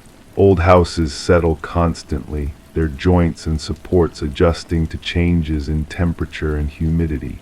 Yet this sound seemed different, more purposeful than random structural movement. I climbed the stairs slowly, pausing at each step to listen. The house remained silent except for the familiar creaks of my own movement. At the top, I noticed the closed door was slightly ajar, though I was certain I had pulled it fully shut. The gap was narrow, just wide enough to suggest the latch hadn't quite caught. I pushed the door open and found the room unchanged except for the photograph, which now lay face up on the dresser. The image of the two people seemed more vivid in this light, their smiles more pronounced, their connection more evident. I was certain I had left it in the drawer, but memory can be unreliable, especially when filtered through stress and uncertainty. I picked up the photograph and studied the faces more carefully. The woman had dark hair and kind eyes, the sort of person who would remember your birthday and ask about your health. The man was taller, his arm protective around her shoulders, his expression suggesting quiet confidence. They looked like people who belonged together, who had found their place in the world. Behind them, the house appeared exactly as it did now, down to the color of the shutters and the position of the mailbox. Even the oak tree was visible in the background, though it seemed smaller, less dominant. The photograph was a record of this place in happier times, when it had been home to people who cared for it and each other. I set the picture back on the dresser and left the room, pulling the door firmly shut behind me. This time I tested the latch to ensure it had caught properly. The mechanism felt solid, giving no indication of the looseness that might explain its earlier failure to remain closed. Downstairs, the coffee had finished brewing. I poured a cup and added cream, watching the dark liquid lighten to a more palatable shade. The aroma was comforting, a constant in a day full of small mysteries and unexplained changes. I carried the cup to the living room and settled into the chair that faced the front window. From this position, I could observe the street while remaining largely invisible to anyone outside. The afternoon was progressing toward evening, and the light was beginning to take on the golden quality that photographers prize. A few more cars passed, their occupants invisible behind tinted glass and the angle of the sun. The telephone rang again, but this time I let the answering machine handle it. After the beep, a voice I recognized but couldn't place began speaking. They mentioned the house, asked about my plans, suggested we should talk soon. The tone was friendly but carried an undercurrent of concern, as if the caller knew something I didn't. I played the message back twice, trying to extract meaning from the careful words and measured tone. The speaker seemed to know me well, referencing shared experiences I couldn't recall and mutual acquaintances whose names meant nothing to me. Yet their familiarity felt genuine, not the false intimacy of a stranger with an agenda. The envelope still waited on the kitchen counter, its presence a constant reminder of unfinished business. I finally decided to open it, using a knife to slice cleanly through the seal. Inside, I found a single sheet of paper wrapped around a small key. The letter was brief, written in the same careful script I had seen before. The message was simple but troubling. It referenced things I should remember but didn't, people I should know but couldn't identify. It spoke of responsibility and consequences, of choices that couldn't be undone. The tone was not accusatory but sad, as if the writer had hoped for a different outcome. The key was small and brass, the kind used for jewelry boxes or desk drawers. It showed signs of regular use, its edges worn smooth by countless turnings. I held it up to the light and noticed tiny scratches that might have been deliberate markings, though I couldn't decipher their meaning. I searched the house methodically, looking for a lock that might match this key. I tried desk drawers, jewelry boxes, filing cabinets, anything that might require such a specific tool. Most were already open or secured with different mechanisms. The key remained stubbornly purposeless, a solution without a visible problem. As evening approached, the house grew darker. I switched on lamps throughout the rooms, creating pools of warm light that pushed back the shadows but couldn't eliminate them entirely. The contrast between illuminated and dark areas seemed more pronounced now, as if the darkness had substance and weight. I returned to the basement, thinking the key might belong to something stored there. The boxes yielded nothing new, but I noticed a small door I had missed earlier, partially hidden behind the water heater. It was secured with a padlock that looked exactly right for the key I carried. The lock opened easily, revealing a narrow storage space that contained a single item, a manila folder thick with documents and photographs. I carried it upstairs to better light and spread its contents across the kitchen table. What I found there changed everything I thought I understood about this house and my place in it. The documents told a story I couldn't remember but couldn't deny. They spoke of events that should have been significant, decisions that should have been memorable, people who should have mattered. Yet they felt like artifacts from someone else's life, evidence of experiences that belonged to a stranger who happened to share my circumstances. The photographs were more troubling still. They showed scenes I should have recognized, moments I should have treasured, faces I should have loved. In many of them I appeared as a central figure, clearly present and engaged, yet I felt no connection to the person I saw there. One image particularly disturbed me. It showed the back door of this house, but the door was damaged, its frame splintered as if forced. Standing nearby was a figure whose face was obscured by shadow, but whose posture suggested familiarity with the scene. The photograph seemed to document something significant, but its meaning remained opaque. I gathered the documents and photographs, unsure what to do with this unwelcome knowledge. The evidence suggested a history I couldn't access, responsibilities I couldn't acknowledge, connections I couldn't feel. Yet their existence was undeniable, as concrete as the key that had unlocked their hiding place. The back door was open again, though I had no memory of opening it. The evening air carried new scents now, cooler and more complex than the afternoon's warmth. Somewhere in the distance I could hear voices, though I couldn't make out their words or determine their source. I stood in the doorway, neither fully inside nor completely outside, suspended between the familiar space of the house and the uncertain territory beyond. The boundary felt significant somehow, as if crossing it in either direction would commit me to something I wasn't prepared to accept. The neighbor's dog had stopped barking, but I could see it still standing at the fence, its attention focused in my direction.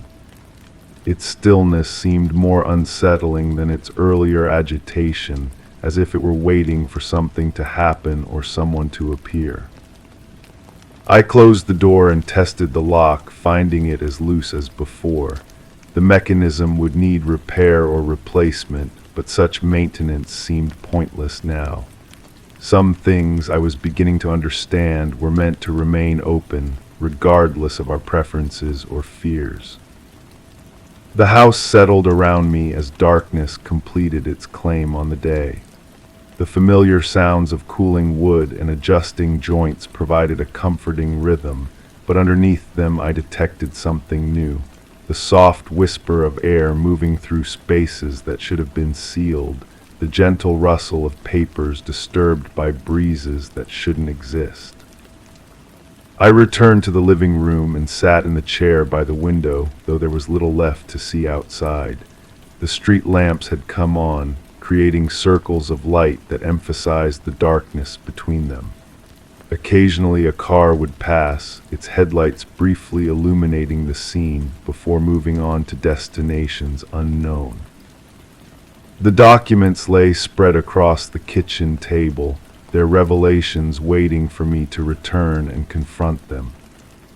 But I found myself reluctant to face what they suggested, preferring the uncertainty of ignorance to the uncomfortable certainty of unwelcome truth. The telephone remained silent now, as if the callers had given up their attempts to reach me. The answering machine's red light continued blinking, marking messages I might never have the courage to hear. Some communications, I realized, arrive whether we're ready for them or not. I thought about the photograph of the two people standing in front of this house, their obvious happiness now seeming like evidence of something lost rather than something achieved. Their smiles suggested a future they believed in, a stability they thought they had secured. I wondered what had changed, what had transformed their certainty into my confusion. The mail still waited in the entryway, most of it still unopened.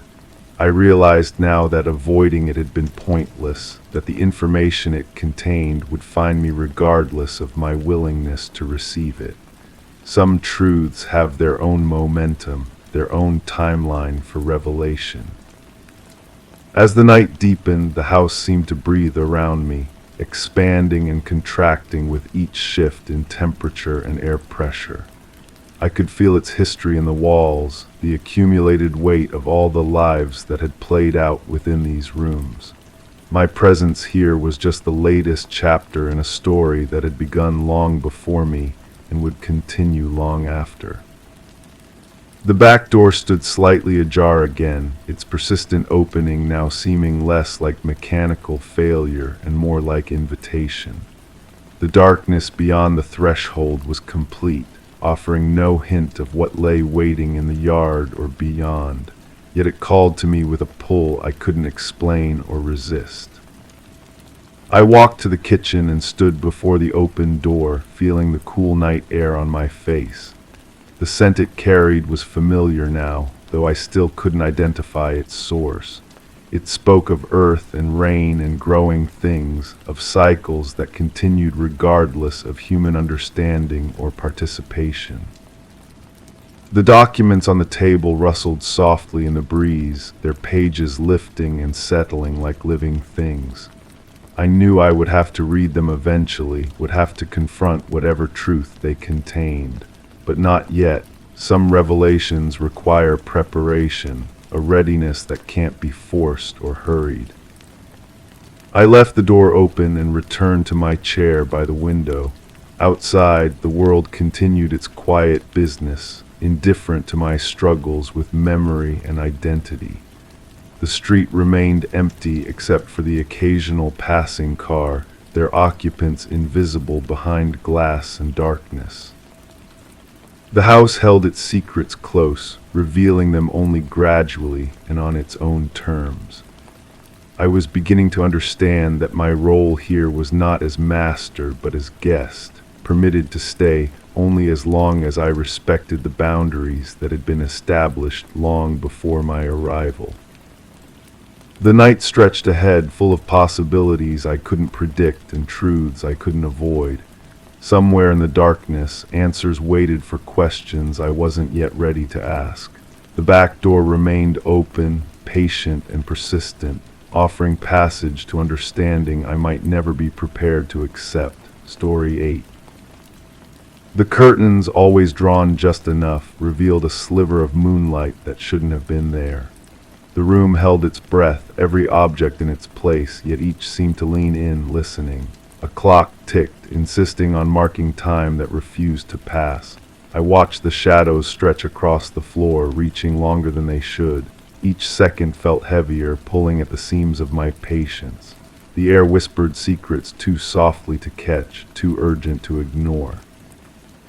And then, as if on cue, a draft of cold air swept through, nudging the curtains wider, leaving half the room in unexpected eclipse.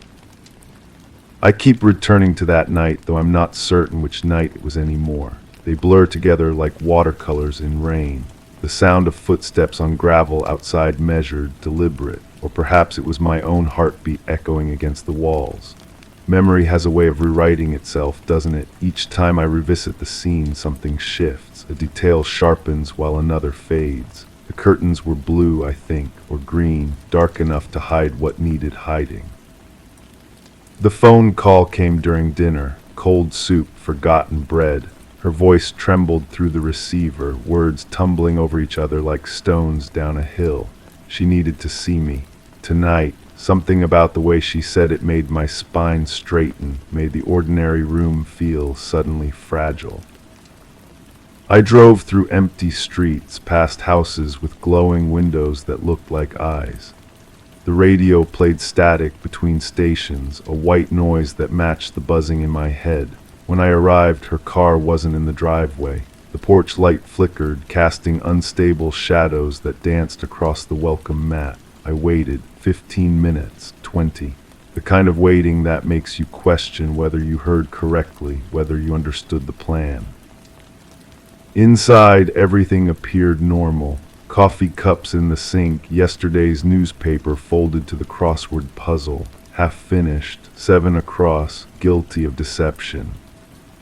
I counted the empty squares with my finger, 8 letters. The pen lay beside it, cap missing, ink dried to the tip like a small, dark scab. The basement door stood ajar. I'd never noticed before how it seemed to exhale when you walked past, a soft sigh that could have been the house settling or something else entirely. The stairs creaked under my weight, each step announcing my descent into cooler air that tasted of earth and old wood. At the bottom, boxes lined the walls like sentinels, Christmas decorations, photo albums, the detritus of a life lived. She was there, finally, sitting on the concrete floor with her back against the water heater, knees drawn up, arms wrapped around them like she was trying to hold herself together. Her eyes found mine in the dim light from the single bulb overhead. We didn't speak immediately. Sometimes silence says more than words ever could. The shovel leaning against the far wall caught my attention. Clean, too clean for a tool that should have been dirty from garden work. I remember thinking how strange it was to keep gardening tools in the basement, how the blade reflected the light like a mirror. She began talking then, her voice barely above a whisper, about secrets that had been buried too shallow, about mistakes that refused to stay dead. Her words painted pictures I didn't want to see, connected dots I'd been deliberately ignoring. The neighbor who'd stopped waving, the mail that piled up for weeks, the smell that drifted over the fence during hot afternoons, sweet and wrong. I should have left then, should have climbed those creaking stairs and driven home to my own problems, my own shadows. Instead, I sat down beside her on the cold concrete and listened as she unraveled everything I thought I knew. The photographs were hidden behind the water heater, wrapped in plastic like leftovers no one intended to eat. When she showed them to me, my hands shook, not from fear exactly, but from recognition. The way you might feel seeing your own face in an old mirror, distorted but undeniably familiar. We dug together that night, or maybe it was morning by then. Time had become elastic, stretching and contracting with each shovelful of earth. The hole grew deeper, wider, big enough for what we needed to hide. The work warmed us despite the cool air, despite the weight of what we were doing. But here's the thing about memory, it's unreliable, a witness that changes its testimony each time it takes the stand. Sometimes I remember her crying as we worked, other times she was laughing, a sound like breaking glass in the darkness. Sometimes the hole was already there when we arrived, waiting like an open mouth. The drive home exists in fragments, streetlights strobing past the windshield, the radio playing a song I'd heard before but couldn't name. My hands on the steering wheel, dirt still caked under my fingernails despite washing them in her kitchen sink. The soap had smelled like lemons, artificial and too bright for what we'd just done. I shower for a long time when I get home, watching brown water swirl down the drain. The hot water runs out before I feel clean. In the mirror, my reflection looks unfamiliar, like someone wearing my face but not quite getting the expression right. I practice smiling, frowning, looking surprised. None of it feels authentic. The newspaper arrives as always, landing with a soft thud on my front step. I scan the headlines while coffee brews, looking for something I hope not to find. Missing person reports, suspicious circumstances, questions that might lead to uncomfortable answers, but there's nothing, just the usual litany of small-town concerns and weather forecasts. She calls again eventually. Her voice sounds different now, lighter somehow, as if we'd shared more than just a secret. She wants to meet for lunch, to talk about normal things like normal people do. I agree, though nothing feels normal anymore. The restaurant is crowded, full of conversations that seem too loud, laughter that rings false. She orders soup. I watch her eat, noting how her hands no longer shake. The police officer at the next table pays his check and leaves without looking our way. but I feel watched anyway, as if the walls have developed eyes, as if every casual glance carries weight and suspicion. Paranoia, probably, the natural consequence of carrying knowledge that wasn't meant to be carried. That night I returned to the basement, not hers, mine. I'd forgotten about the boxes down there, the accumulated evidence of a life I thought I'd left behind. Old letters tied with ribbon, photographs from before everything changed. A journal with pages torn out, leaving only the ragged edges like broken teeth. I read my own words from years past, written in handwriting that looks like mine but feels foreign. Entries about dreams that weren't dreams, about waking up with dirt under my fingernails and no memory of how it got there. About a shovel I'd bought but couldn't remember using. About spaces in my memory like missing puzzle pieces, leaving gaps too specific to be accidental. The basement door at her house, I realize now, it was already open when I arrived. The shovel already clean, the hole perhaps already dug, but by whom and when? The questions multiply like bacteria in a petri dish, growing until they crowd out certainty. I call her, but the number is disconnected. Drive to her house, but it's empty, not just unoccupied, empty. No furniture, no coffee cups, no newspaper with its half-finished crossword. The basement is bare concrete and shadows, no water heater, no boxes, no photographs wrapped in plastic. Even the light bulb is gone, leaving only a socket that stares down like a blind eye.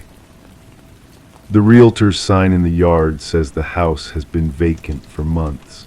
The grass grows wild around its edges, and the mailbox hangs open like a surprised mouth. I stand on the sidewalk, staring at windows that reflect only sky, trying to reconcile what I remember with what I see. But memory is unreliable, isn't it? A witness that changes its story. Sometimes I think I dreamed it all, the phone call, the basement, the photographs, the digging. Sometimes I'm certain it happened exactly as I remember. Most often I exist in the space between certainty and doubt, where truth becomes negotiable and facts bend like light through water. The curtains in my own house hang just as they always have, drawn enough to let in light but not revelation. I sit in the chair by the window and watch shadows stretch across the floor, reaching longer than they should. The clock ticks, marking time that refuses to pass. And sometimes, when the wind is right, I catch the scent of earth and something sweeter, something that makes me check my fingernails and wonder what stories they might tell if they could speak. Story 9. It smelled like smoke, the kind that lingers in fabric long after the fire has died. I stopped mid-stride in the hallway, the air around me thinning as if surrendering its presence. The scent was faint yet intrusive, weaving through the sterile scent of the office like a ghost sliding into a familiar haunt.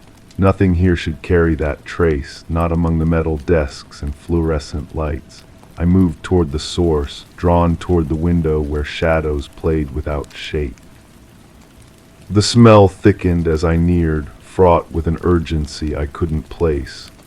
It was a scent I hadn't encountered since the night the silence burned, and now it was back, demanding acknowledgement, refusing to fade away. The window was open. Had I opened it, my fingers traced the metal frame, cold against my skin. Someone had been here before me, someone who carried that smell in their clothes, their hair, their breath. The realization came slowly, like water seeping through cracks I didn't know existed. I remember fragments now, pieces that don't quite fit together the way they should. There was a conversation, wasn't there? Someone standing exactly where I stand now, their silhouette framed against the glass.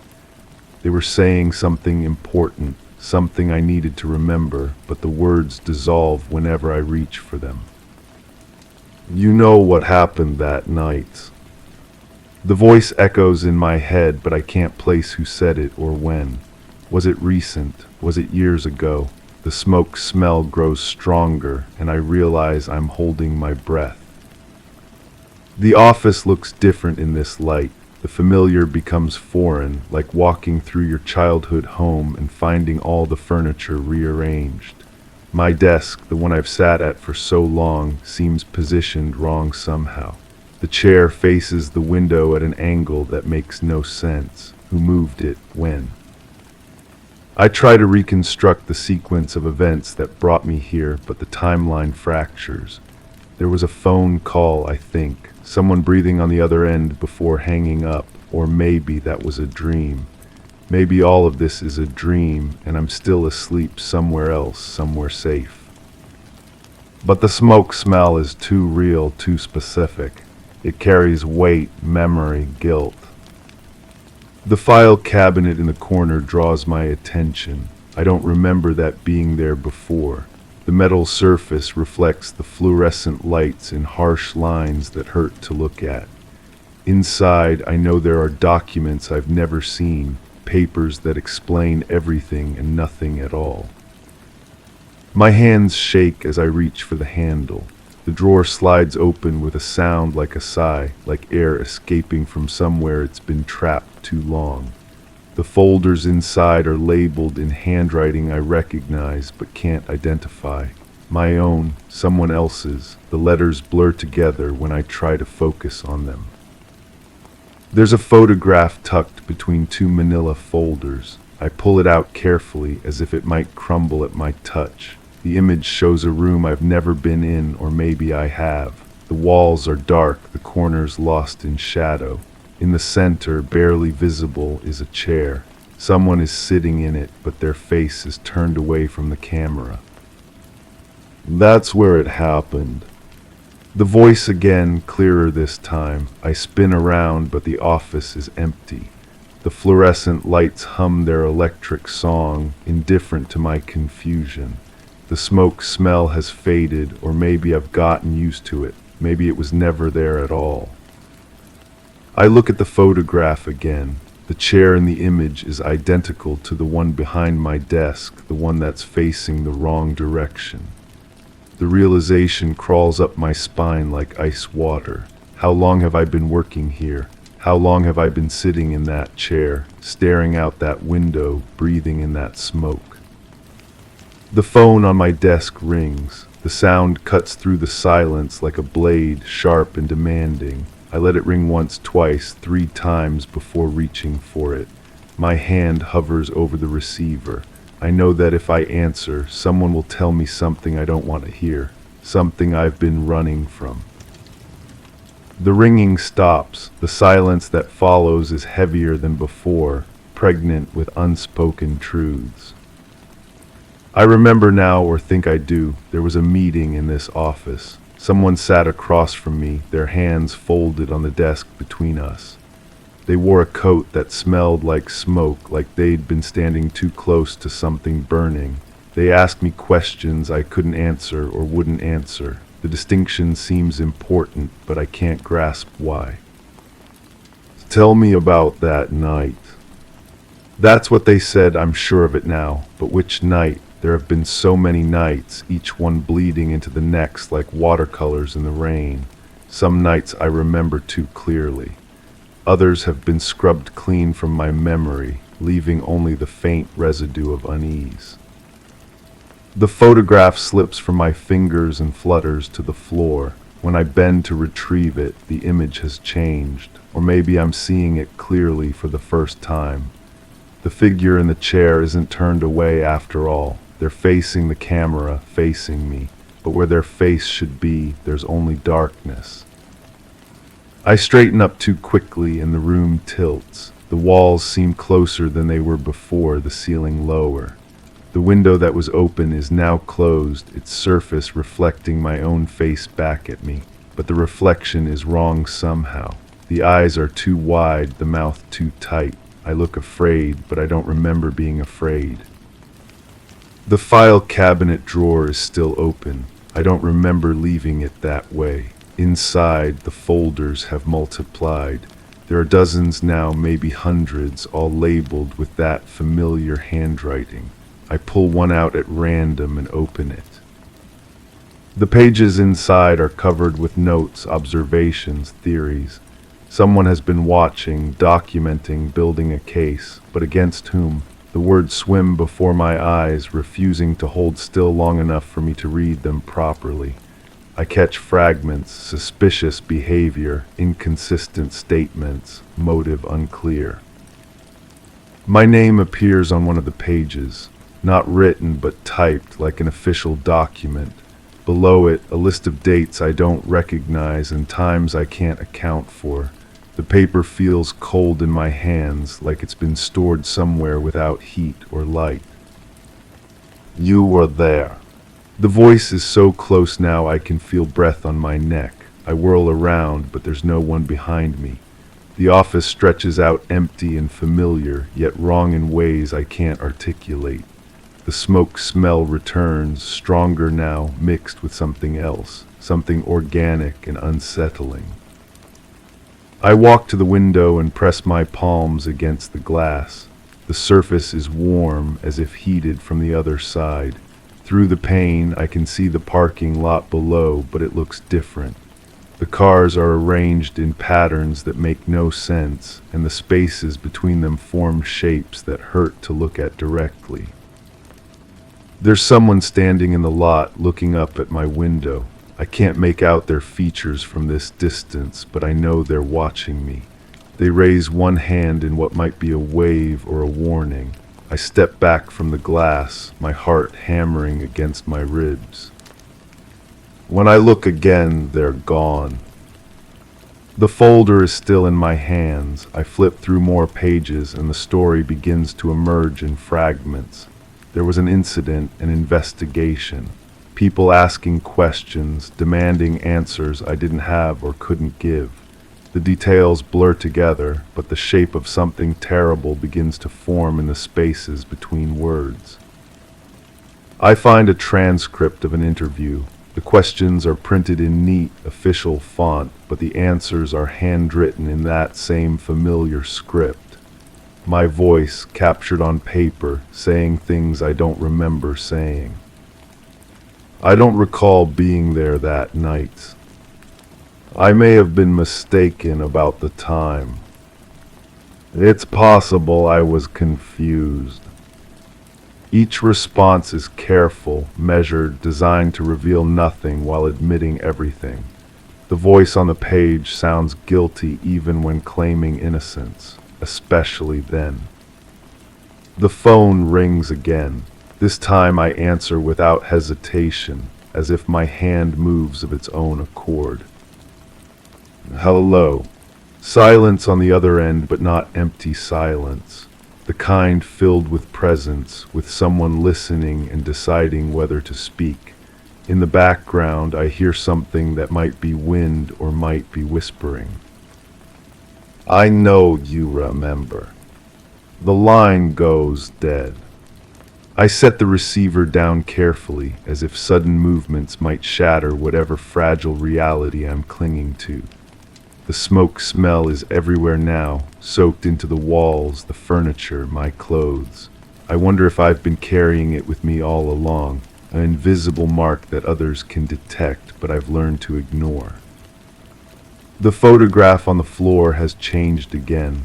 Now it shows the same room, but from a different angle.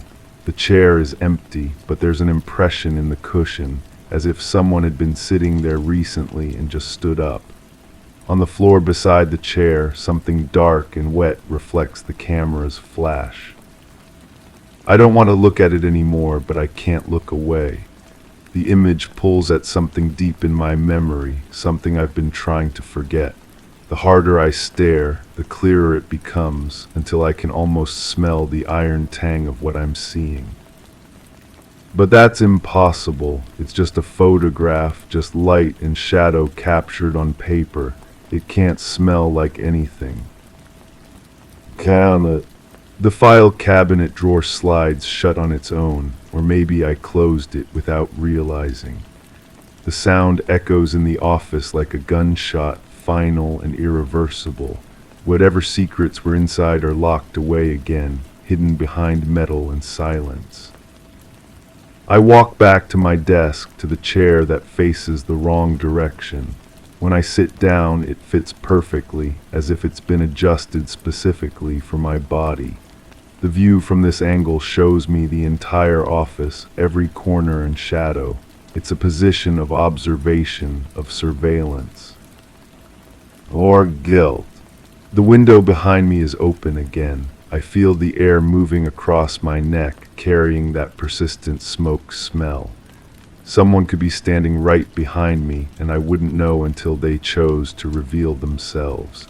The thought makes my skin crawl, but I don't turn around. I'm afraid of what I might see. Or what might I mean? The office grows darker as I sit there, though I can't tell if the sun is setting or if the lights are dimming. The shadows stretch longer, reaching toward me like fingers. In their depths, I glimpse movement that might be rats or might be memories scurrying away from the light. I try to remember what I did yesterday, last week, last month. The timeline refuses to cooperate. Events float free of chronology, bumping against each other in ways that create sparks of recognition but no real understanding. There was a conversation, a confrontation, a choice that changed everything. But which came first, which caused the others? The smoke smell grows stronger, and I realize it's not coming from the window. It's coming from me, from my clothes, my hair, my skin. I've been carrying it all along, a permanent reminder of something I've tried to forget. You can't run forever. This time I know the voice is my own, speaking words I don't remember thinking. They hang in the air like an accusation, like a promise, like a threat. The photograph on the floor catches my eye again. In the growing darkness, it seems to glow with its own light. The empty chair, the dark stain, the room that looks so familiar yet so wrong. I know that place. I've been there. I was there that night, the night the silence burned. The realization hits me like cold water, shocking and undeniable. I remember now, or think I do. The weight of the chair beneath me, the smell of smoke growing stronger, the sound of something that might have been breathing or might have been wind. The choice I made, the thing I did or didn't do. But the memory fractures even as I grasp it, leaving me with impressions rather than facts. Guilt without context, fear without object. The office is almost completely dark now. The fluorescent lights have given up their electric humming, leaving only the sound of my own breathing and the whisper of air through the open window. In the silence, I hear footsteps in the hallway outside, slow and deliberate. They stop outside my door. I hold my breath, waiting for the handle to turn, for whoever is out there to enter and finish whatever conversation we started so long ago. But the footsteps move on, fading into the distance like an echo of something that never quite happened. The smoke smell begins to fade, or maybe I'm finally accepting it as part of myself. The photograph on the floor becomes just paper and ink again, meaningless without the weight of memory to give it power. The file cabinet stands silent and ordinary, holding nothing more dangerous than old reports and forgotten correspondence. But I know the truth now, or part of it. I know that I was there that night, in that room, in that chair. I know that something happened, something that changed everything and nothing. I know that the smoke will always follow me, marking me as surely as any scar. And I know that someday someone will come back to finish the conversation we started. They'll ask me again about that night, about what I saw and what I did and what I remember. And maybe this time I'll be ready to tell them. The smoke smell lingers, woven into the fabric of everything I touch, everything I am. It's become part of me now, inseparable and undeniable. A reminder of the night the silence burned and the choices that can never be undone. In the darkness, I wait for the questions I know are coming. In the silence, I prepare the answers I may never be able to give. The window remains open, breathing smoke and secrets into the night. Story 10. It wasn't the first time the air felt heavy with unspoken words. The mail still arrived every morning, each envelope pristine and unopened on the hallway table. I never saw who picked them up. The flicker of the hallway light, longer with each pass, was easy to ignore. People came and went as they always did, faces both familiar and strangely distant. There was a subtle, constant hum in the background, a noise that seemed to come from nowhere and everywhere at once. I noticed the door to the attic was ajar, slightly more each day, but that didn't seem worth mentioning. I straightened the mail stack and let the light continue to flicker. The coffee cup in my hand held warmth that felt borrowed, as if it belonged to someone else's morning routine. Steam rose in delicate spirals, carrying the bitter scent of grounds that seemed too strong for my taste. I couldn't remember making it, but there it was, half empty and growing cold against my palm. The kitchen window framed a view of the backyard where morning shadows stretched longer than they should have at this hour. Everything made perfect sense when I thought about it logically. My roommate had moved out 3 weeks ago, citing work obligations in another state. We discussed it over dinner, the conversation civil and practical. The lease remained in my name, the utilities automatically deducted from my account. The extra bedroom stood empty now, door closed, the space gradually returning to neutral territory. It explained the quiet, the way sounds seemed to echo differently through the apartment. The moving truck had arrived on schedule, 2 men in identical gray uniforms loading boxes with efficient precision. I'd helped carry the lighter items, making small talk about weather and traffic. My roommate had been grateful, mentioning how difficult it was to coordinate everything alone. We'd shaken hands at the end, promising to stay in touch through social media and occasional messages. But the coffee tasted like metal against my tongue. I set the cup down on the counter, watching ripples disturb the dark surface. The kitchen felt larger than I remembered, as if the walls had shifted overnight to accommodate new dimensions. Sunlight filtered through glass that seemed somehow thicker, casting shadows that bent at unusual angles. The refrigerator hummed its familiar tune, but underneath lurked that other sound, the constant vibration that seemed to emerge from the building's bones. The mail continued arriving daily, addressed to both names on the lease. Bills, advertisements, catalogs for items neither of us had ever ordered. I developed a habit of sorting them into neat piles, creating order from the chaos of unwanted correspondence. The postal worker never varied his routine, arriving precisely at 9:15 each morning, footsteps echoing in the hallway before fading toward the elevator.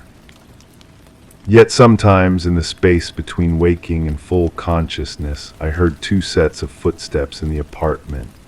One belonged to me, recognizable by the slight drag of my left foot against hardwood floors. The other moved with different rhythm, lighter but somehow more deliberate.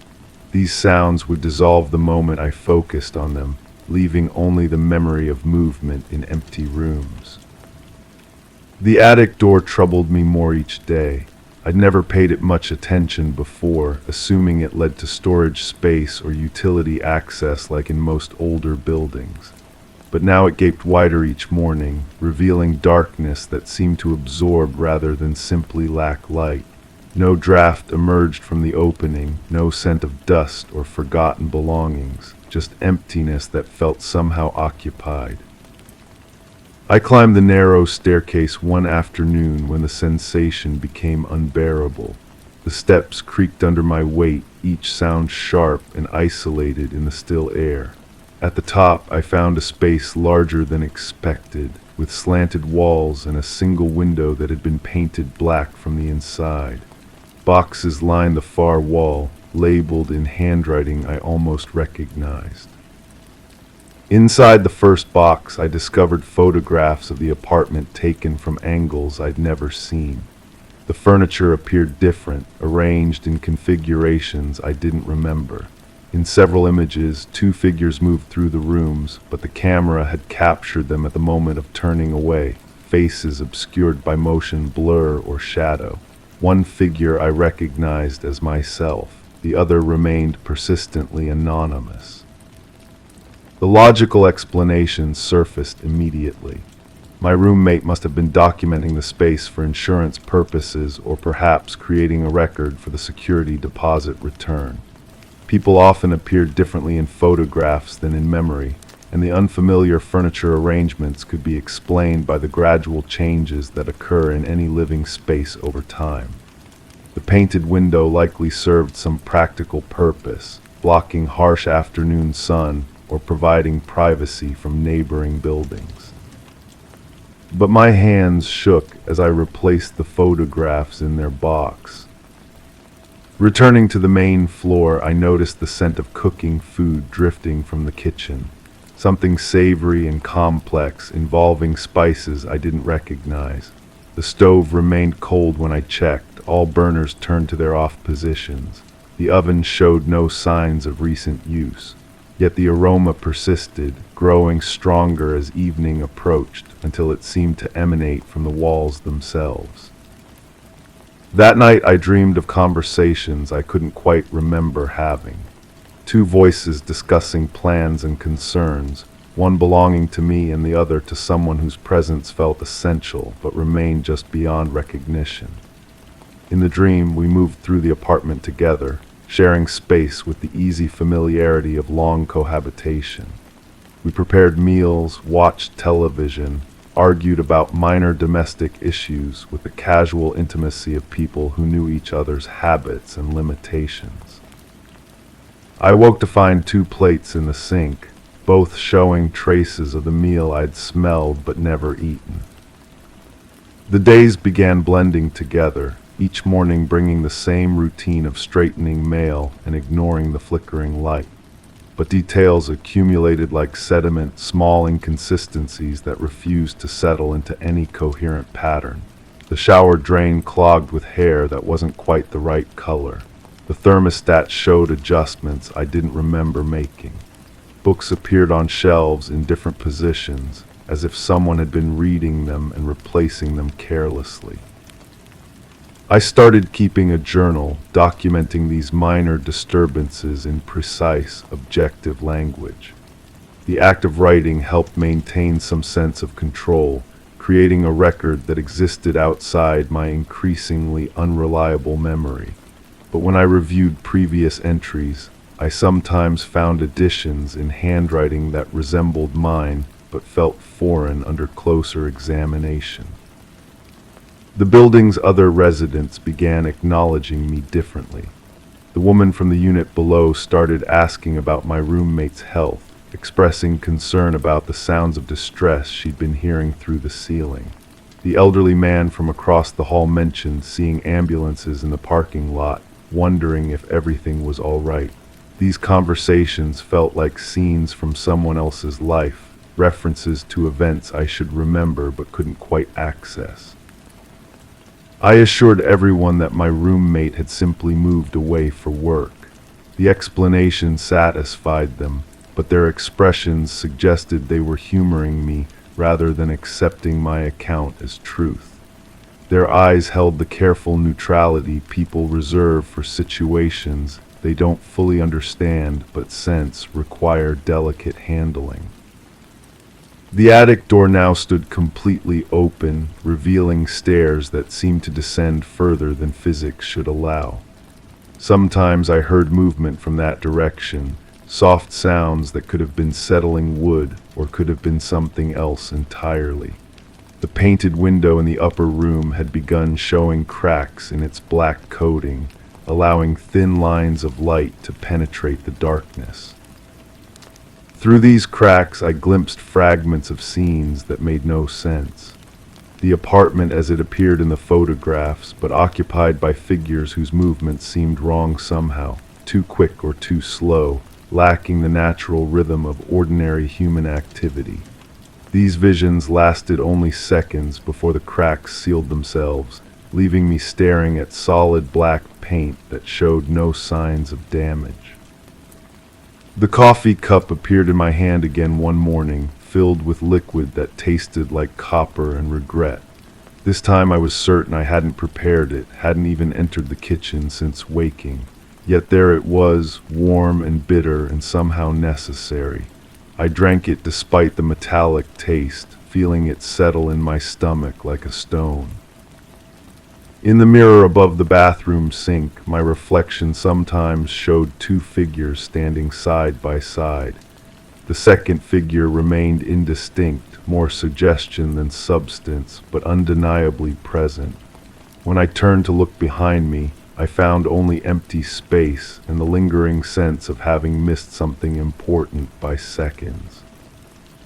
The mail had stopped arriving, though I continued to find envelopes on the hallway table each morning. These letters bore no postmarks, no return addresses, just names written in that almost familiar handwriting.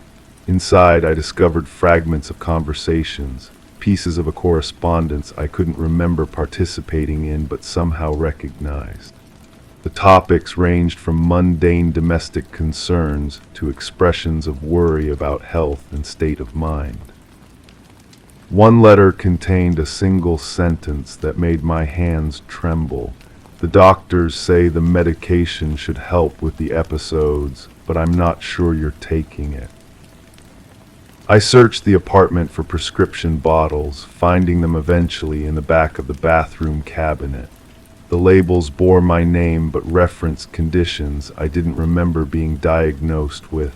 The medication names were unfamiliar, their purposes mysterious.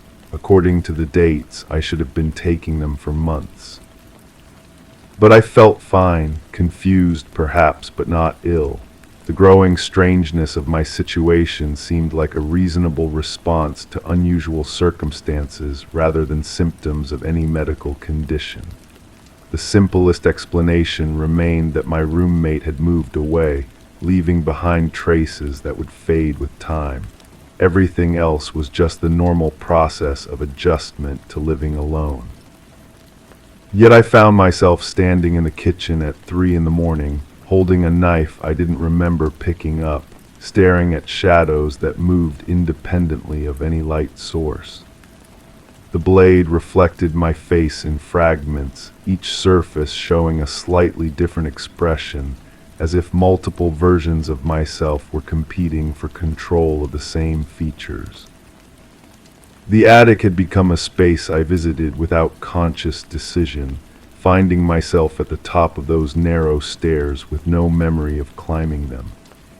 The boxes contained different items each time, clothing that might have belonged to me but in sizes and styles I wouldn't have chosen, documents bearing my signature but describing events I couldn't recall, photographs of places I'd never been but somehow recognized.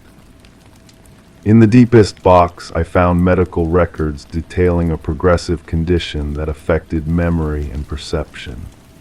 The patient described in these files experienced episodes of confusion, constructed elaborate explanations for phenomena that had simpler but more disturbing explanations, and showed resistance to treatment that could help manage the symptoms.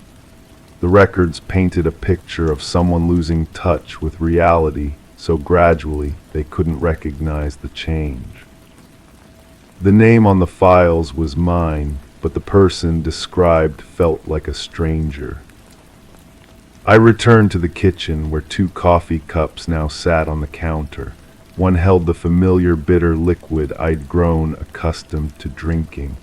The other contained something that smelled like medicine dissolved in water. Both cups showed signs of recent use, steam still rising from their surfaces. The choice between them felt monumental, as if everything that followed would depend on which cup I lifted to my lips. The flickering hallway light cast shifting patterns on the kitchen walls, creating an environment where both cups seemed equally real and equally impossible. Through the painted attic window, cracks of light revealed scenes of the apartment as it might have been or might still be. Occupied by someone who needed care, who spoke to empty rooms because the alternative was unbearable silence, who arranged mail in neat piles to maintain the illusion that normal life continued despite evidence to the contrary. I reached for one of the cups, then stopped, my hand suspended between two possibilities that could no longer coexist. The coffee tasted like memory, bitter and essential. The medicine tasted like forgetting, which might have been another form of mercy. The attic door swung closed with a sound like settling bones, but I could still hear movement from beyond it, patient and persistent as morning light finding its way through painted glass.